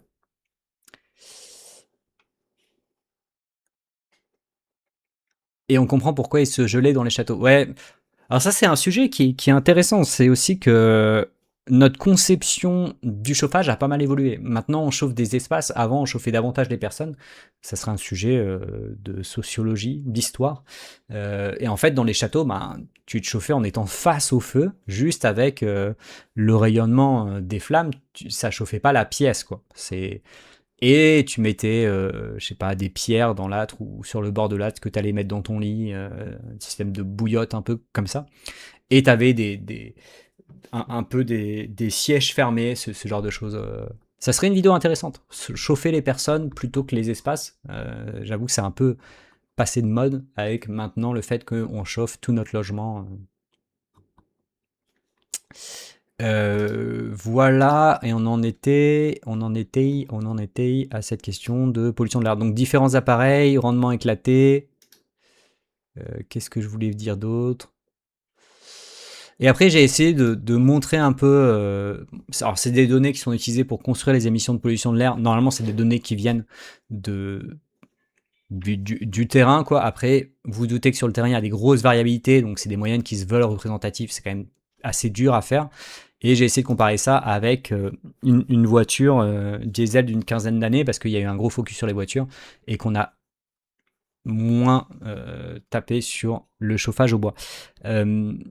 Il y a au moins un commentaire qui m'a un peu reproché que, en fait, là-dedans, dans la voiture, il y a des problèmes d'émissions d'oxyde d'azote, de NOx, et il y a aussi des émissions des voitures qui vont produire de l'ozone. Donc en fait, là, on ne regarde pas l'impact sanitaire des voitures, on regarde juste les particules émises par les voitures et le chauffage au bois.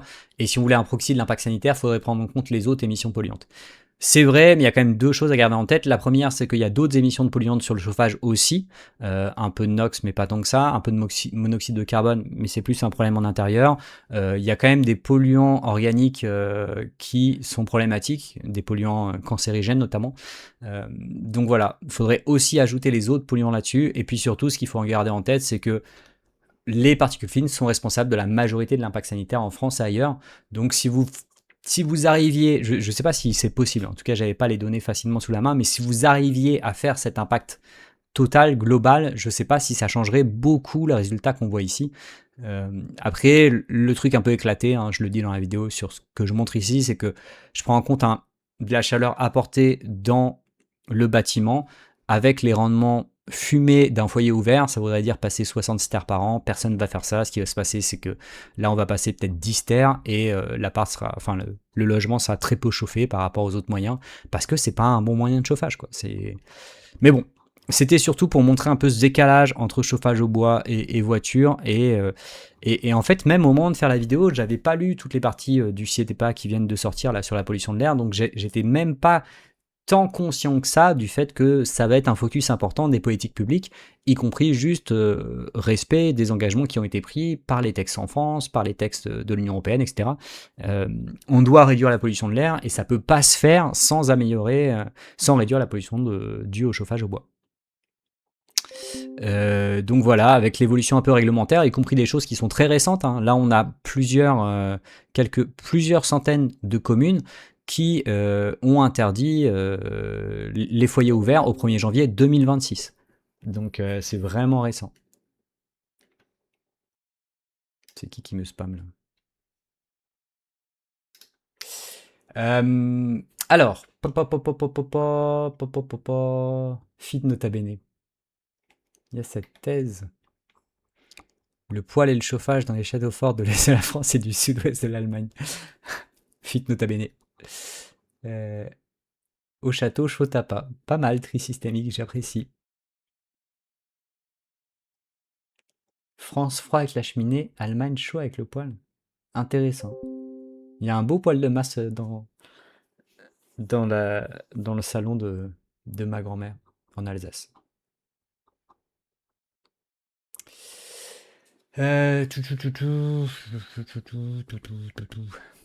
Baisser la température de la pièce et avoir des habits chauffants et chauds l'hiver couplé à du chauffage radiant permet de moins perdre d'énergie. Chauffage radiant, à ce moment-là, c'est quoi? C'est des panneaux électriques?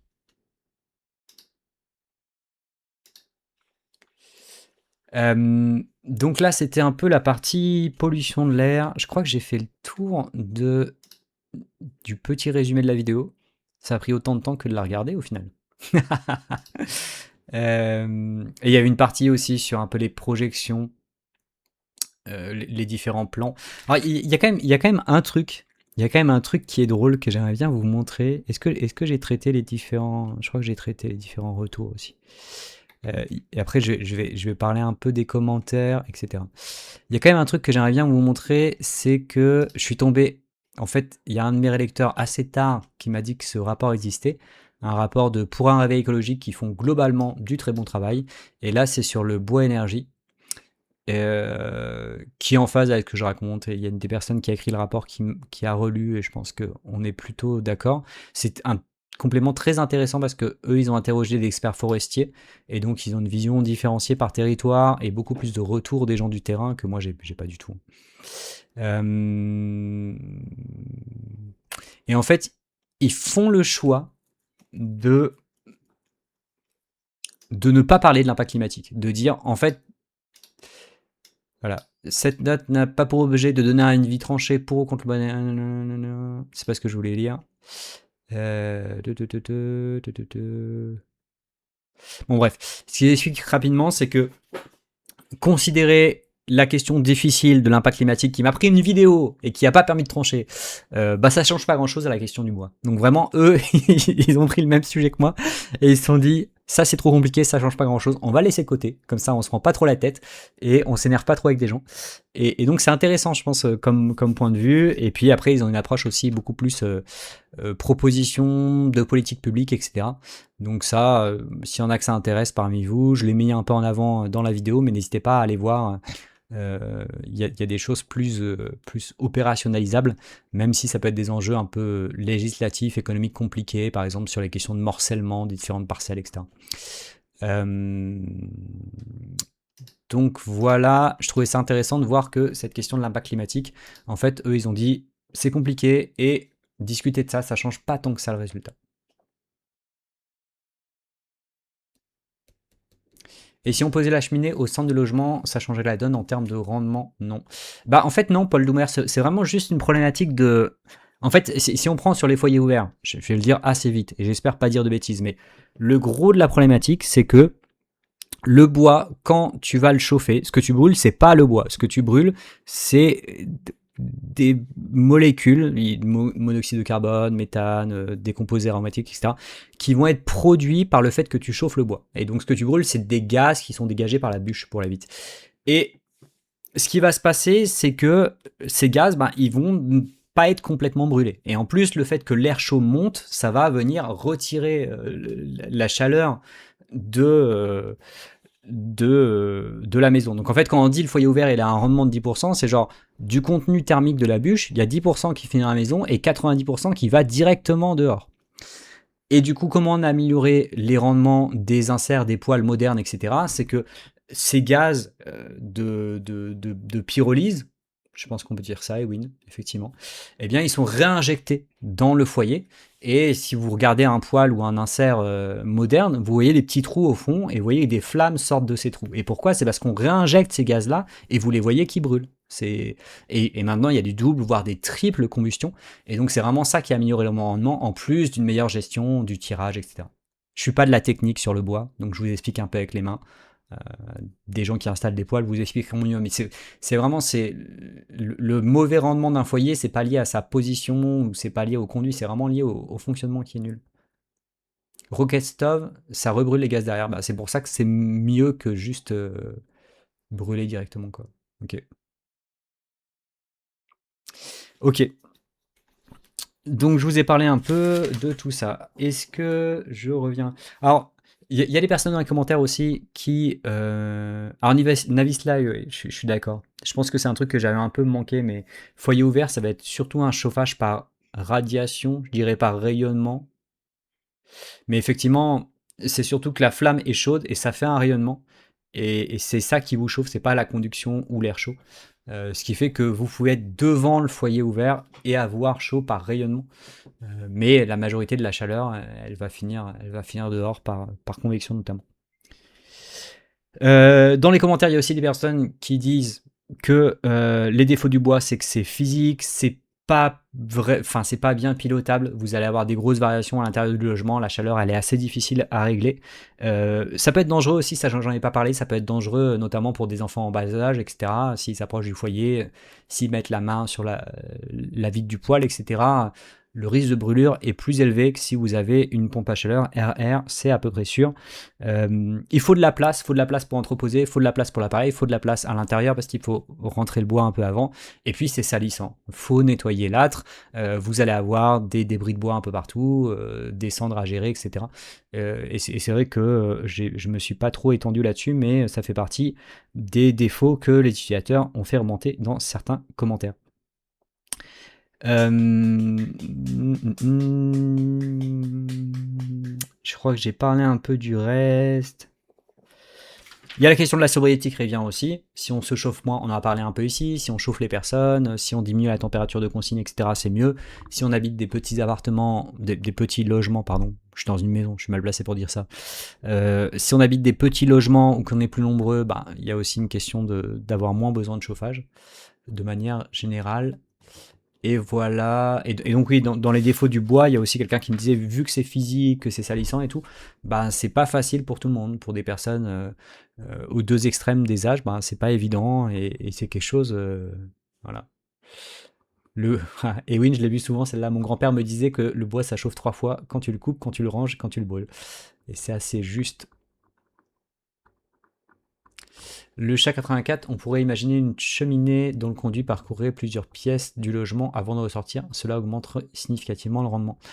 Je suis pas certain. Alors, je pense qu'il y a déjà ces systèmes de circulation d'air, mais t'as quand même le problème que tu peux pas envoyer l'air dans le logement parce que enfin, faut l'évacuer. Et en fait, ton air qui va passer dans les tuyaux. Donc évidemment, je pense au bout d'un moment, si tu as trop de longueur du tuyau, tu vas avoir un problème d'évacuation. Mais l'air qui passe dans les tuyaux, le problème c'est qu'il va assez vite. La convection, elle tire l'air assez vite. Et en fait, la conduction est assez faible. C'est pour ça que quand on regarde par exemple l'atmosphère, on considère que l'air qui monte, c'est une dépression adiabatique. Qu'il n'y a pas d'échange de chaleur au fur et à mesure qu'elle monte dans l'atmosphère. L'air, c'est relativement isolant. Donc en fait, l'air qui va passer dans ton conduit, on va avoir du mal à en prendre la chaleur. Et on rajoute d'autres problèmes. Ouais, je ne connais pas tous les problèmes que pose ça, mais si on l'a pas fait, c'est pour de bonnes raisons. Alors, qu'est-ce que je peux... Alors là, on peut arriver sur la question un peu compliquée. Alors, il y a un truc quand même que j'aimerais bien vous montrer. Est-ce que je peux vous mettre sur mon LinkedIn là? Je suis pas log sur LinkedIn, je pense. Je suis pas log. Euh, c'est un sujet qui a été assez compliqué pour plusieurs raisons. D'abord, j'ai mis beaucoup de temps à creuser tout ça. Quand j'ai voulu le filmer, la première fois, je me suis rendu compte que c'était trop long, donc je l'ai séparé en deux. Et après, j'ai retravaillé cette partie au fur et à mesure des retours. J'ai rajouté une partie où je fais un peu un résumé, où je réponds à des critiques, etc. Et donc ça a été un procédé qui a été un peu long dans le temps, avec des personnes qui ont relu à différents niveaux de maturité du script, au tout début, avant la coupure, juste cette partie-là. Donc ça a été un peu plus le bazar que sur d'autres sujets. C'est aussi un sujet où j'ai eu des désaccords respectueux, plus marqués que d'autres, et des divergences entre les personnes qui ont relu les scripts, avec des personnes qui sont beaucoup plus tendance, faut laisser la forêt tranquille, faut la laisser stocker du carbone, elles sont déjà fragiles, on va pas aller taper dedans, et des personnes plus, c'est des ressources renouvelables, c'est une manière de les gérer que les exploiter, c'est une manière de récupérer de l'argent pour les adapter au changement climatique, elles pourront pas le faire tout seules. Euh, les solutions, enfin, c'est une solution qui permet une forme d'autonomie, qui est abordable, qui est résiliente, qui est low-tech. On peut pas en faire l'économie. Et notamment, vous pouvez regarder sur LinkedIn ou sur Blue Sky, je pense, Florin Malafos de Solagro, qui a relié le script. Il n'est pas trop d'accord avec certaines conclusions que j'ai, notamment sur l'impact climatique. Moi, je pense que, enfin, mon point de vue est étayé. Hein, et puis, ça arrive. On peut juste dire que on n'est pas d'accord. On peut dire que les incertitudes permettent à différentes opinions d'exister. Mais voilà, par rapport à d'autres sujets, c'est un sujet un peu clivant, controversé. Et, et là-dessus, il y a une des problématiques. Déjà, je suis content d'avoir traité le bois en ayant 10 ans de chaîne parce que une des problématiques du bois, c'est que c'est difficile de le penser sans comprendre le reste du système énergétique ou du système électrique. Un des arguments de Florin, par exemple, c'est de dire que je suis bien gentil avec mes pompes à chaleur, mais il va y avoir des périodes de tension hivernale où l'électricité va devenir un problème et on sera bien content qu'il y ait une partie des usagers qui se repose sur le bois ou alors une partie des usagers qui soit capable de passer sur du poids en appoint. Et je pense que c'est un bon argument et je pense que la divergence du coup sur le besoin de bois se fait sur ce qu'on imagine comme COP sur les pompes à chaleur ou ce qu'on imagine comme déploiement ou ce qu'on imagine sur le déploiement des moyens de production électrique ou ce qu'on imagine sur à quoi peut ressembler le chauffage ou la manière dont on pense que le réchauffement climatique va venir diminuer les besoins de chauffage. Et en fait, tous ces arbitrages-là, qui s'empilent les uns sur les autres, ça fait qu'on peut arriver à des conclusions qui sont assez différentes. Parce qu'on est sur un gros système compliqué avec des incertitudes. Et puis, il y a aussi des tensions sur des divergences culturelles, sur la place de l'électricité, qui peut venir, par exemple, de l'éternel clivage sur le nucléaire, ou qui peut venir du caractère low-tech, high-tech de certaines solutions. Vous voyez, Le bois, c'est aussi une solution qui permet une autonomie, c'est aussi quelque chose qui est facile à mettre en place, qui est facile à réparer, qui est facile à opérer, qui est plus résilient à des chocs extérieurs, à des situations de, je sais pas, de conflits, etc., que un système électrique qui est compliqué, quoi. Euh, donc, donc il y a ces divergences aussi sur des perceptions de solutions naturelles, vs technologiques ou croyances dans la technologie, et puis des questions aussi sociales ou liées à la tradition, ou liées à l'usage, ou liées à l'acceptabilité. Donc c'est vraiment pas évident. Enfin, il y a plein d'aspects comme ça qui, si vous les additionnez, font qu'il y a des personnes qui, avec les mêmes éléments à peu près, arrivent à des conclusions assez différentes. Euh,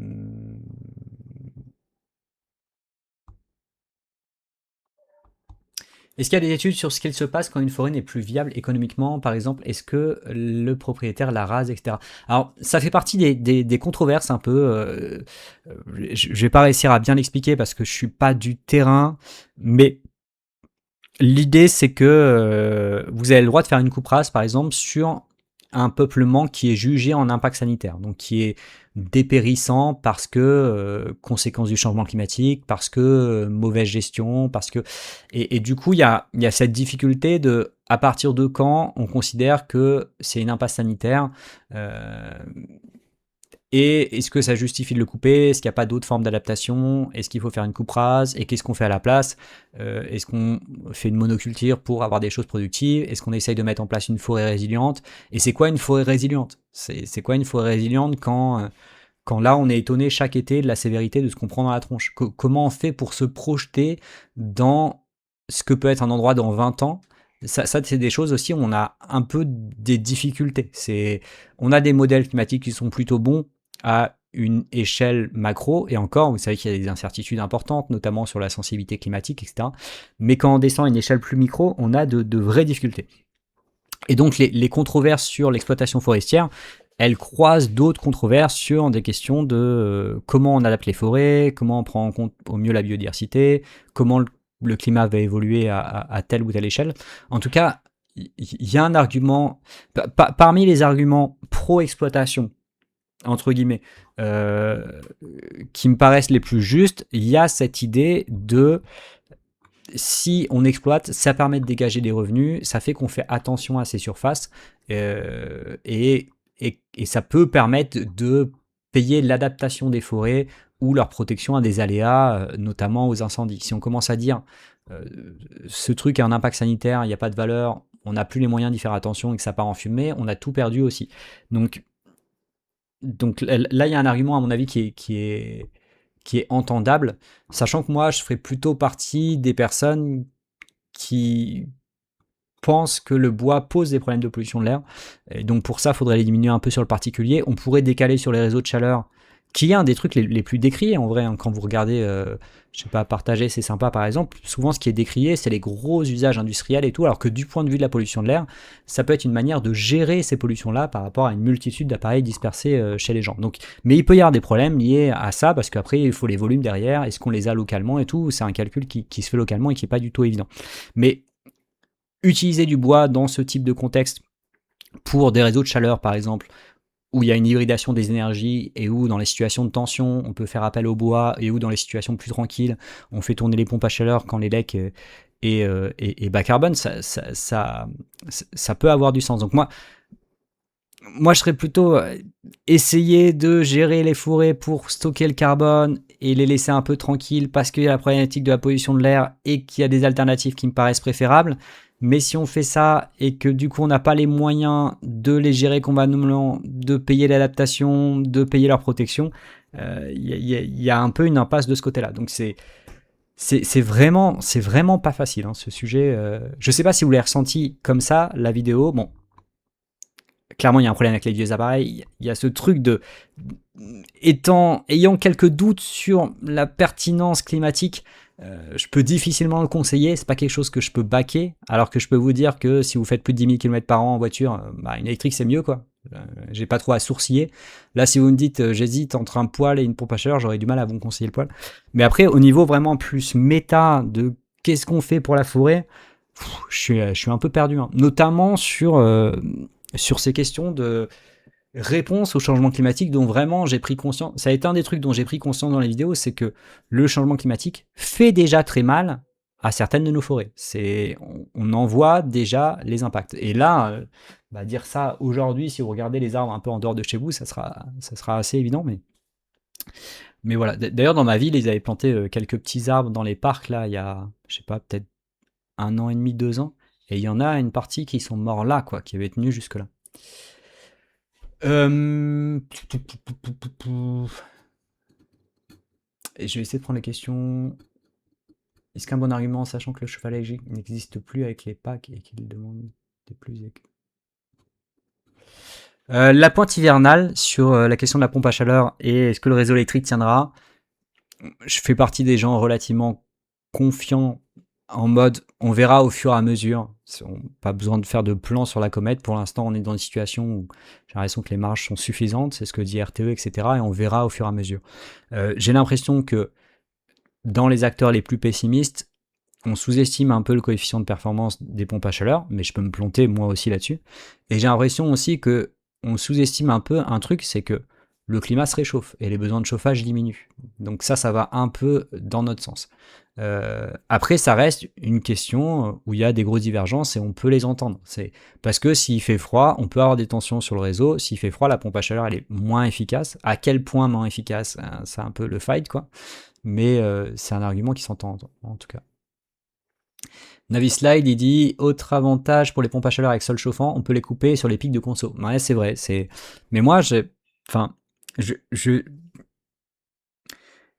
dans mes rêves les plus fous, j'ai l'impression que c'est pas impensable collectivement de se dire, ok, les situations de tension, on fait un effort.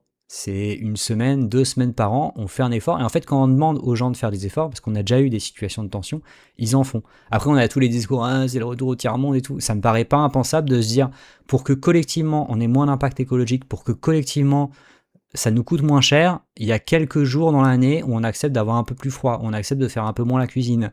J'ai pas l'impression que ça fait le tiers-monde, je sais que pour certains, c'est déjà des gros efforts de sobriété, mais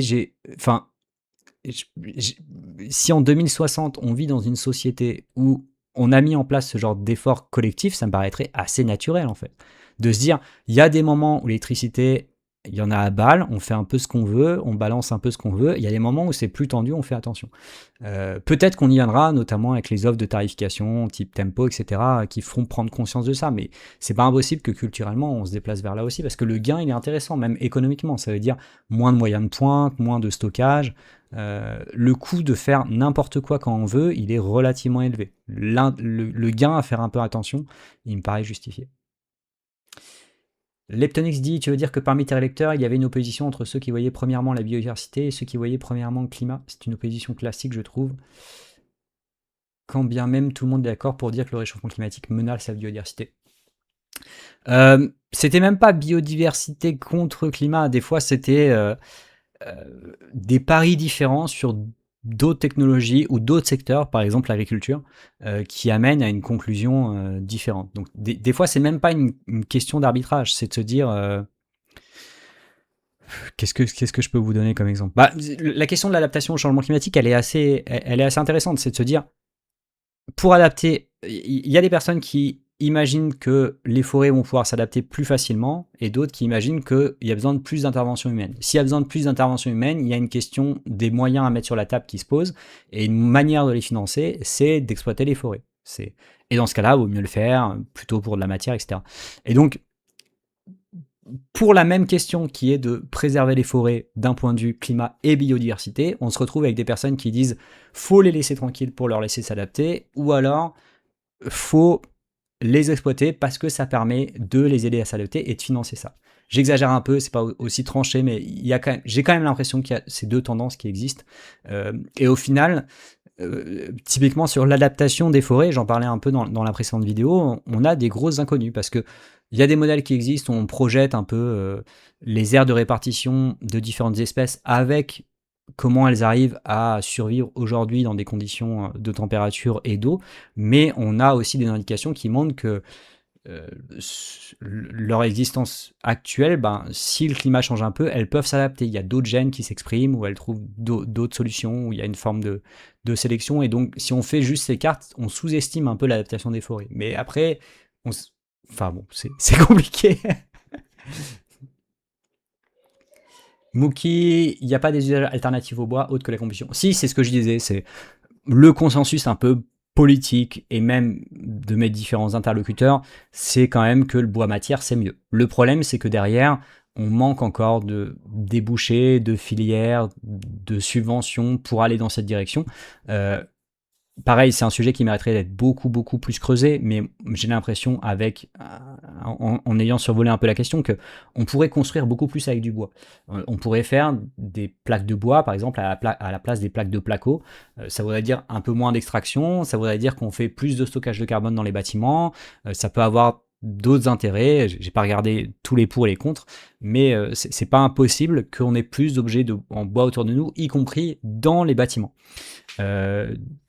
Pour l'instant, tout le monde est un peu d'accord là-dessus, mais c'est pas vraiment mis en pratique parce que manque de fléchage politique, manque de culture, etc.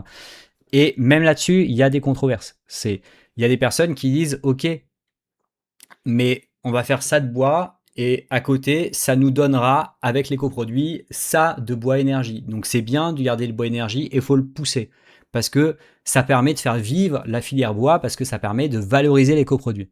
Et derrière, vous allez avoir une autre personne qui passe et qui dit, ben non, parce que ce que tu utilises en bois énergie, là, faut le faire en bois industrie. C'est même tes petits bouts de bois, je peux t'en faire de la pâte à papier pour des cartons, je peux t'en faire des panneaux agglomérés. Et puis l'autre va te répondre, oui, mais les panneaux agglomérés, c'est pas terrible parce qu'il faut d'autres produits, il faut les coller, etc. Donc, même si on se dit, on va sur le bois matière, il y a cette question de, ok, mais pour l'instant, ça n'existe pas trop, donc quel volume on vise? Et si on a le volume, il y a encore l'inconnu de, mais ça fait combien de bois énergie?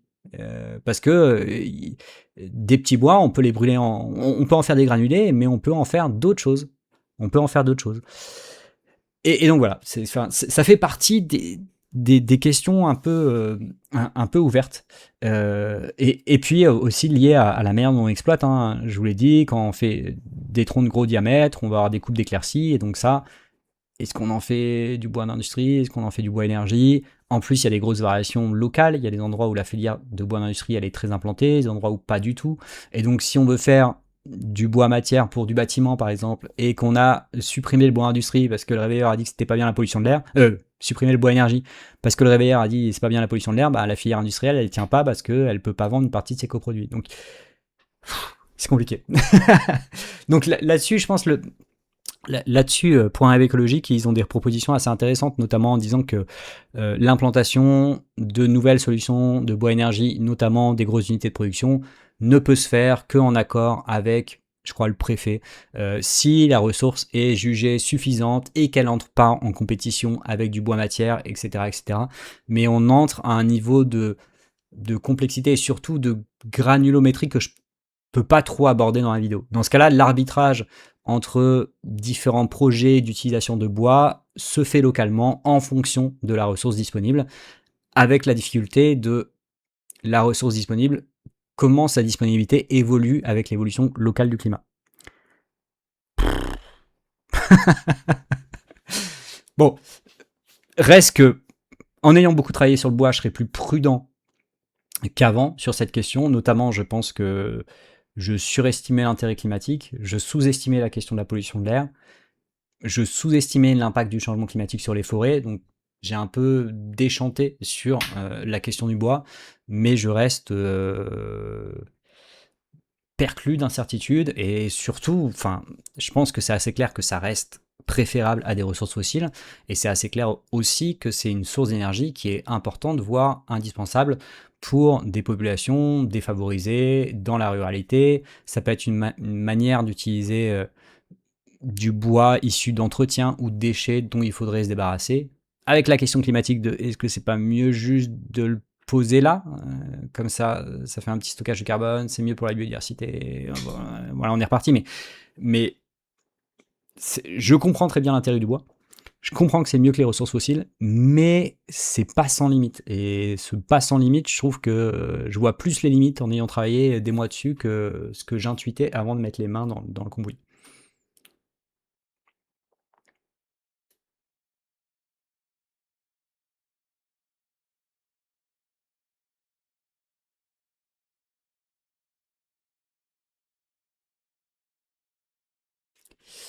Personnellement, je me demande encore à quelle température c'est mieux que je mette le poêle à granulés que la PAC. Certains savent où, quand trouver l'information. Alors ZF 1047, ce que je regarderai à ta place, c'est soit les situations de tension sur le réseau si c'est annoncé. Dans ce cas-là, vaut mieux éviter au max la pompe à chaleur. Si tu as une hybridation, soit regarder l'intensité carbone de l'électricité qui est donnée par Economix de RTE. On peut regarder vite fait. Ça nous fera une petite pause où j'arrête de déblatérer sur le fait que je fasse des vidéos pendant des mois avec choix perdu. Donc là, c'est l'intensité carbone de l'électricité sur Economix. On va regarder ce qu'il en était en janvier. Et après, il faut se mettre un seuil quelque part. Ouais, bon, d'accord. En France, elle augmente jamais trop, mais tu vois, sur les périodes... Est-ce qu'on va trouver une période plus froide? Tu regardes Electricity Map et quand l'Allemagne est en rouge. Bon, j'avoue, même les pointes, elles sont pas énormes. Donc là, ça va être les moments où il y a le plus de gaz. Alors sinon, on regarde les moyens de production, ça sera peut-être plus flag. Production d'électricité par filière.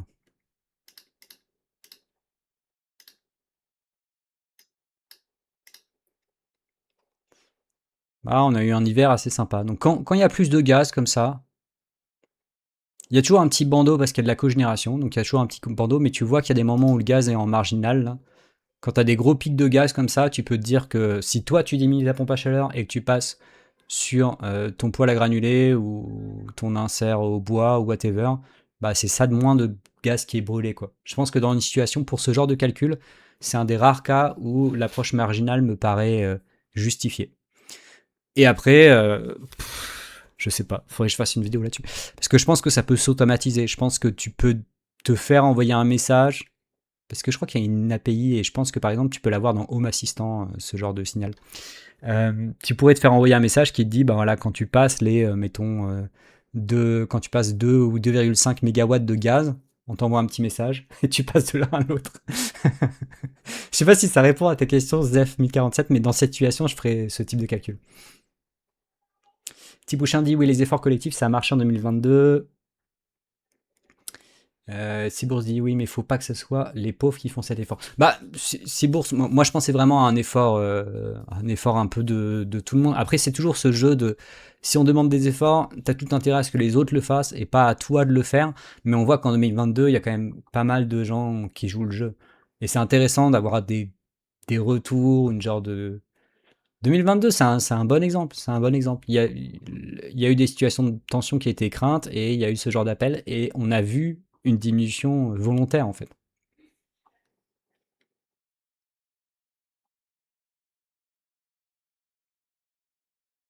Tipouchin, de fait, quand on a peu de revenus, on n'a pas d'autre choix que de faire des efforts. Alors ça c'est une question un peu différente. Moi, je parlais de faire des efforts ponctuels dans des situations de tension.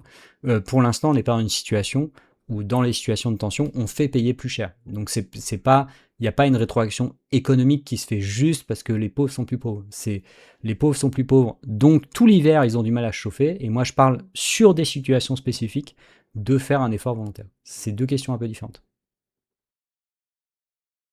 Généralement, le point de bascule se situe à 5-7 degrés, principale cause de le gel de l'évaporateur extérieur.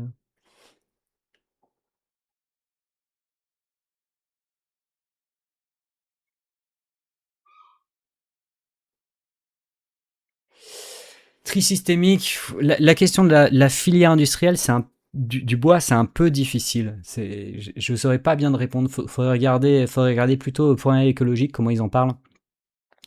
Je pense qu'il y a des questions de.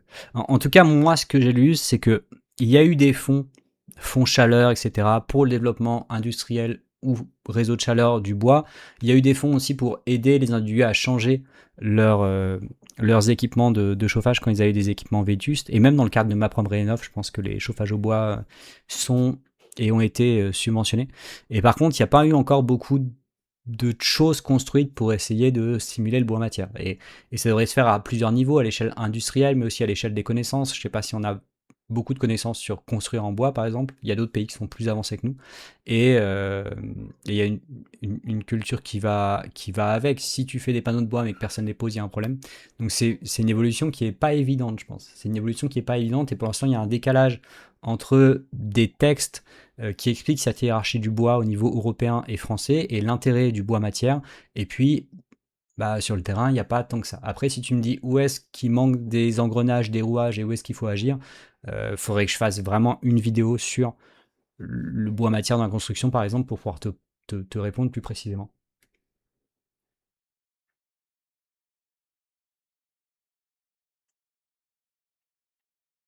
Avec tout ce que tu dis, je penche quand même vers des politiques qui encouragent le bois matière avec, à terme, viser zéro bois énergie ou presque. Bah, je pense que ça va pas être possible, zéro bois énergie, ça va rester quelques temps.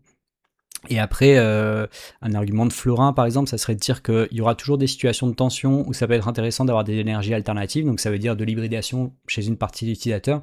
Et ça veut dire aussi sur les réseaux de chaleur. C'est enfin, les réseaux de chaleur, j'ai pas encore traité le sujet, donc c'est pas un sujet que je comprends très bien, mais j'imagine qu'on a on a des réseaux de chaleur. Et en fait, l'avantage des réseaux de chaleur, c'est qu'on peut plus facilement avoir plusieurs appareils de ce que j'en comprends, de chauffage dessus.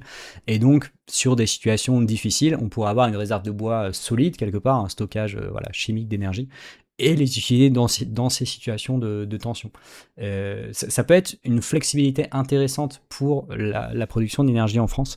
Mais ce que disent beaucoup de textes, y compris sur les réseaux de chaleur, etc., c'est que ça ne doit pas être la solution par défaut. Il y a des choses mieux qui existent, on ajoute le bois en complément, en appoint, etc. Et voilà, donc il y a quand même un rôle. Avec ce truc un peu bizarre auquel je m'attendais pas trop, mais c'est lié à la pollution de l'air, moi je m'attendais à avoir un avis très tranché et très négatif sur les usages plutôt industriels du bois en grande quantité, sur les réseaux de chaleur, etc.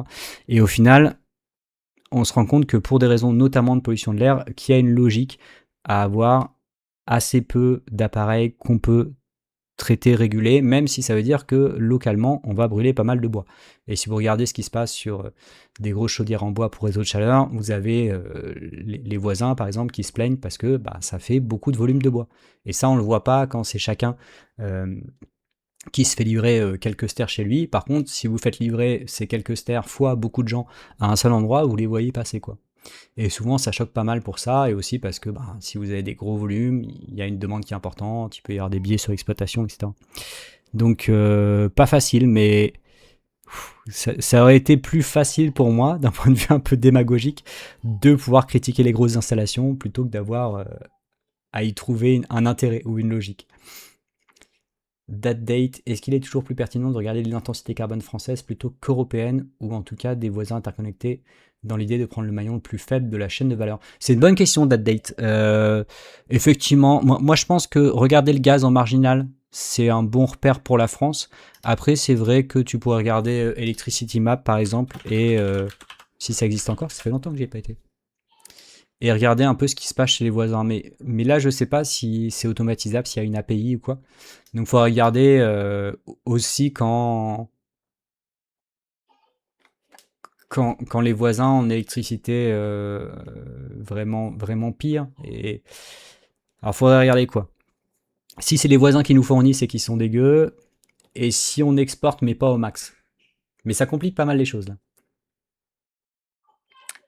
Salut Master Poupou.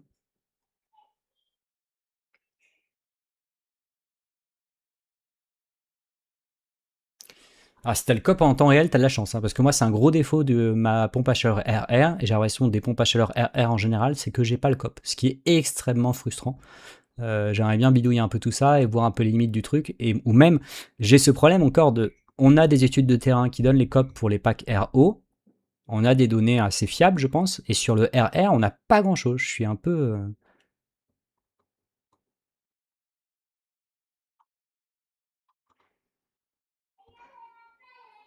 Alors, Master Poupou nous demande si on a vu la vidéo sur la pompe à chaleur clim réversible de Numérama. Je l'ai vu, il y a quelques défauts, notamment le ton qui est un peu chiant, un peu pro-techno aussi, même pour moi, vous imaginez quand même. Notamment toute la partie, oui, les gaz réfrigérants, la science avance, c'est incroyable et tout. Non, non, non, les gaz réfrigérants, les politiques, ils tapent du poing sur la table. Enfin, c'est le protocole de Montréal et tout, et le fait qu'on ait des gaz réfrigérants qui ont de moins en moins d'impact, c'est une réussite politique. C'est Effectivement, il faut qu'il y ait des gens qui travaillent sur ça, mais il y a des gens qui travaillent peu sur ça parce que on l'exige politiquement. C'est pas un truc qui se ferait naturellement. Donc il y a un discours dans cette vidéo qui est assez bizarre autour de ça.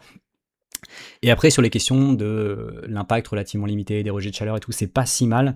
Sur la fin, il y a des problématiques. On a parlé un peu sur le Discord. D'ailleurs, n'hésitez pas, hein, si vous avez ce genre de questions, à venir sur le Discord.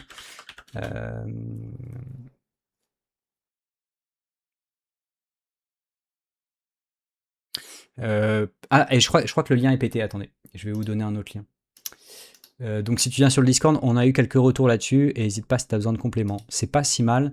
Et si tu cherches à remplacer une chaudière au gaz, ben écoute, tu es sur la bonne chaîne. Je te conseillerais une pompe à chaleur RR, bien dimensionnée, bien installée. Comme ça, tu as la clim aussi si tu as besoin. Et sinon, si tu n'as pas besoin de clim, tu peux regarder une pompe à chaleur RO. Je sais pas. Sur le Discord, on devrait avoir des conseillers techniques, mais bon, ça demanderait pas mal de temps.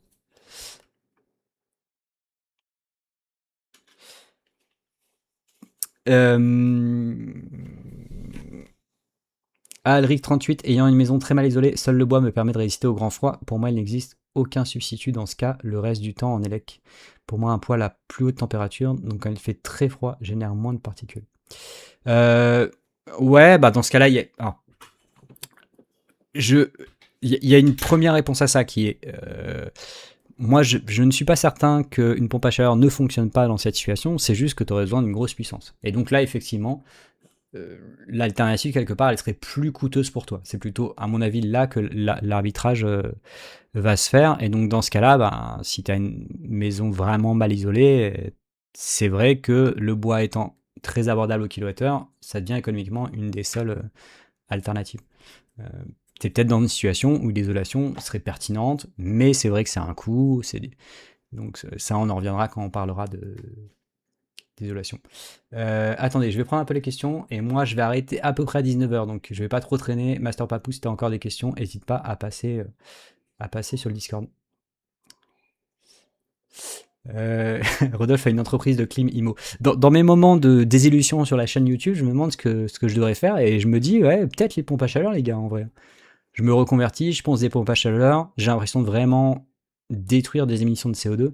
Alors que sur la chaîne, on est loin, on est loin. Des fois, c'est dur de savoir quel est l'impact réel que j'ai. Monsieur Plop, je découvre Electricity Map et je constate que la Corse n'est pas reliée au réseau métropolitain. Raison technique ou raison de coût? Je sais pas. Je sais pas. Mais c'est un bon site, Electricity Map, c'est intéressant. Je le regardais pas mal à un moment. C'est intéressant, faudrait le voir au fil des années pour voir un peu comment l'Europe se verdit. Toto.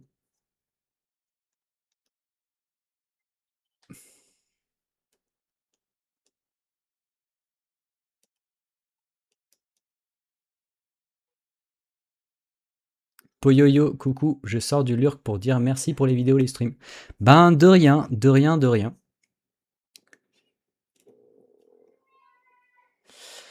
Ok, on approche de la fin du stream. Est-ce que vous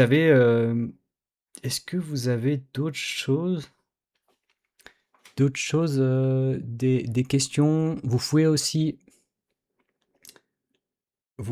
aussi me suggérer des gens chez qui vous envoyez.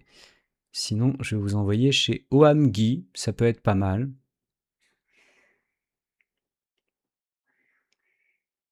OAMGui, ça peut être pas mal. Si vous avez des suggestions de chaînes, c'est le moment.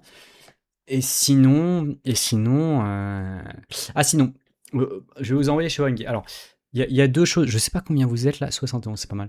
Alors, il y a deux choses. Déjà, pour ceux qui l'ont raté, il y a un profil de moi dans l'ADEME.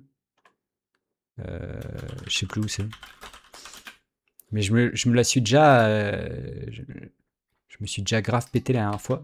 Donc si ça vous intéresse, voilà, quand même dans les actualités un peu, il y a ça. Et surtout, dans les actualités, il y a la sortie d'une vidéo sur le site du Monde à laquelle vous n'avez pas encore accès si vous n'êtes pas abonné. Et cette vidéo sortira dimanche.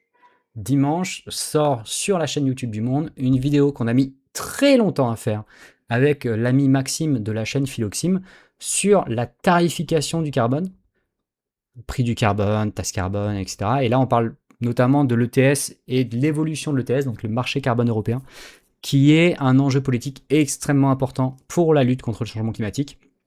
Donc vraiment, je pense que c'est très important qu'on ait fait ça. Je compte sur vous pour la diffuser largement quand elle sortira sur YouTube. Parce que vraiment, je pense qu'il n'y a pas de lutte politique contre le changement climatique sans tarification du carbone.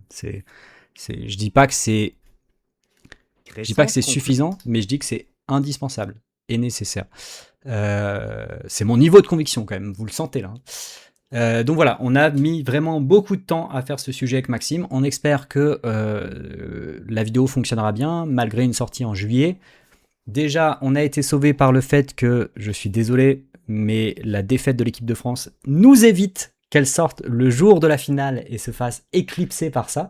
Donc j'espère que je n'ai pas l'air de me réjouir de la perte de ce match par notre équipe nationale, parce que je suis très très endeuillé. Mais ça tombe à pic. Donc voilà, je compte sur vous. sur les 70 personnes. 70. Il y en a qui commencent à partir là. Je sens qu'elle veut pas que 68 personnes qui sont encore là. Je compte sur vous. Non, c'est un sujet important. Et je vais vous envoyer chez OAMGI.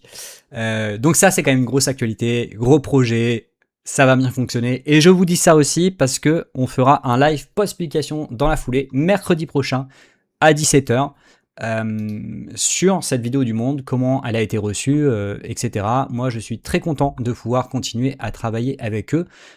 C'est toujours riche en enseignements. Et si vous voulez savoir comment ça se passe, comment ça s'est passé, est-ce que je suis content, tout ça, bah on en parlera la semaine prochaine.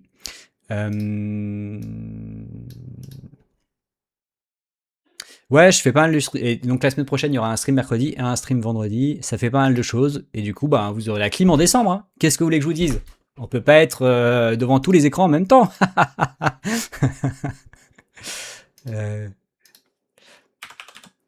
Mais c'est bien, ça me fait aussi un peu du contact de discuter avec vous. Parce que je l'échange en commentaire, mais c'est pas pareil que de voir vos réactions à mon jeu d'acteur incroyable quand je parle de l'équipe de France. Voilà.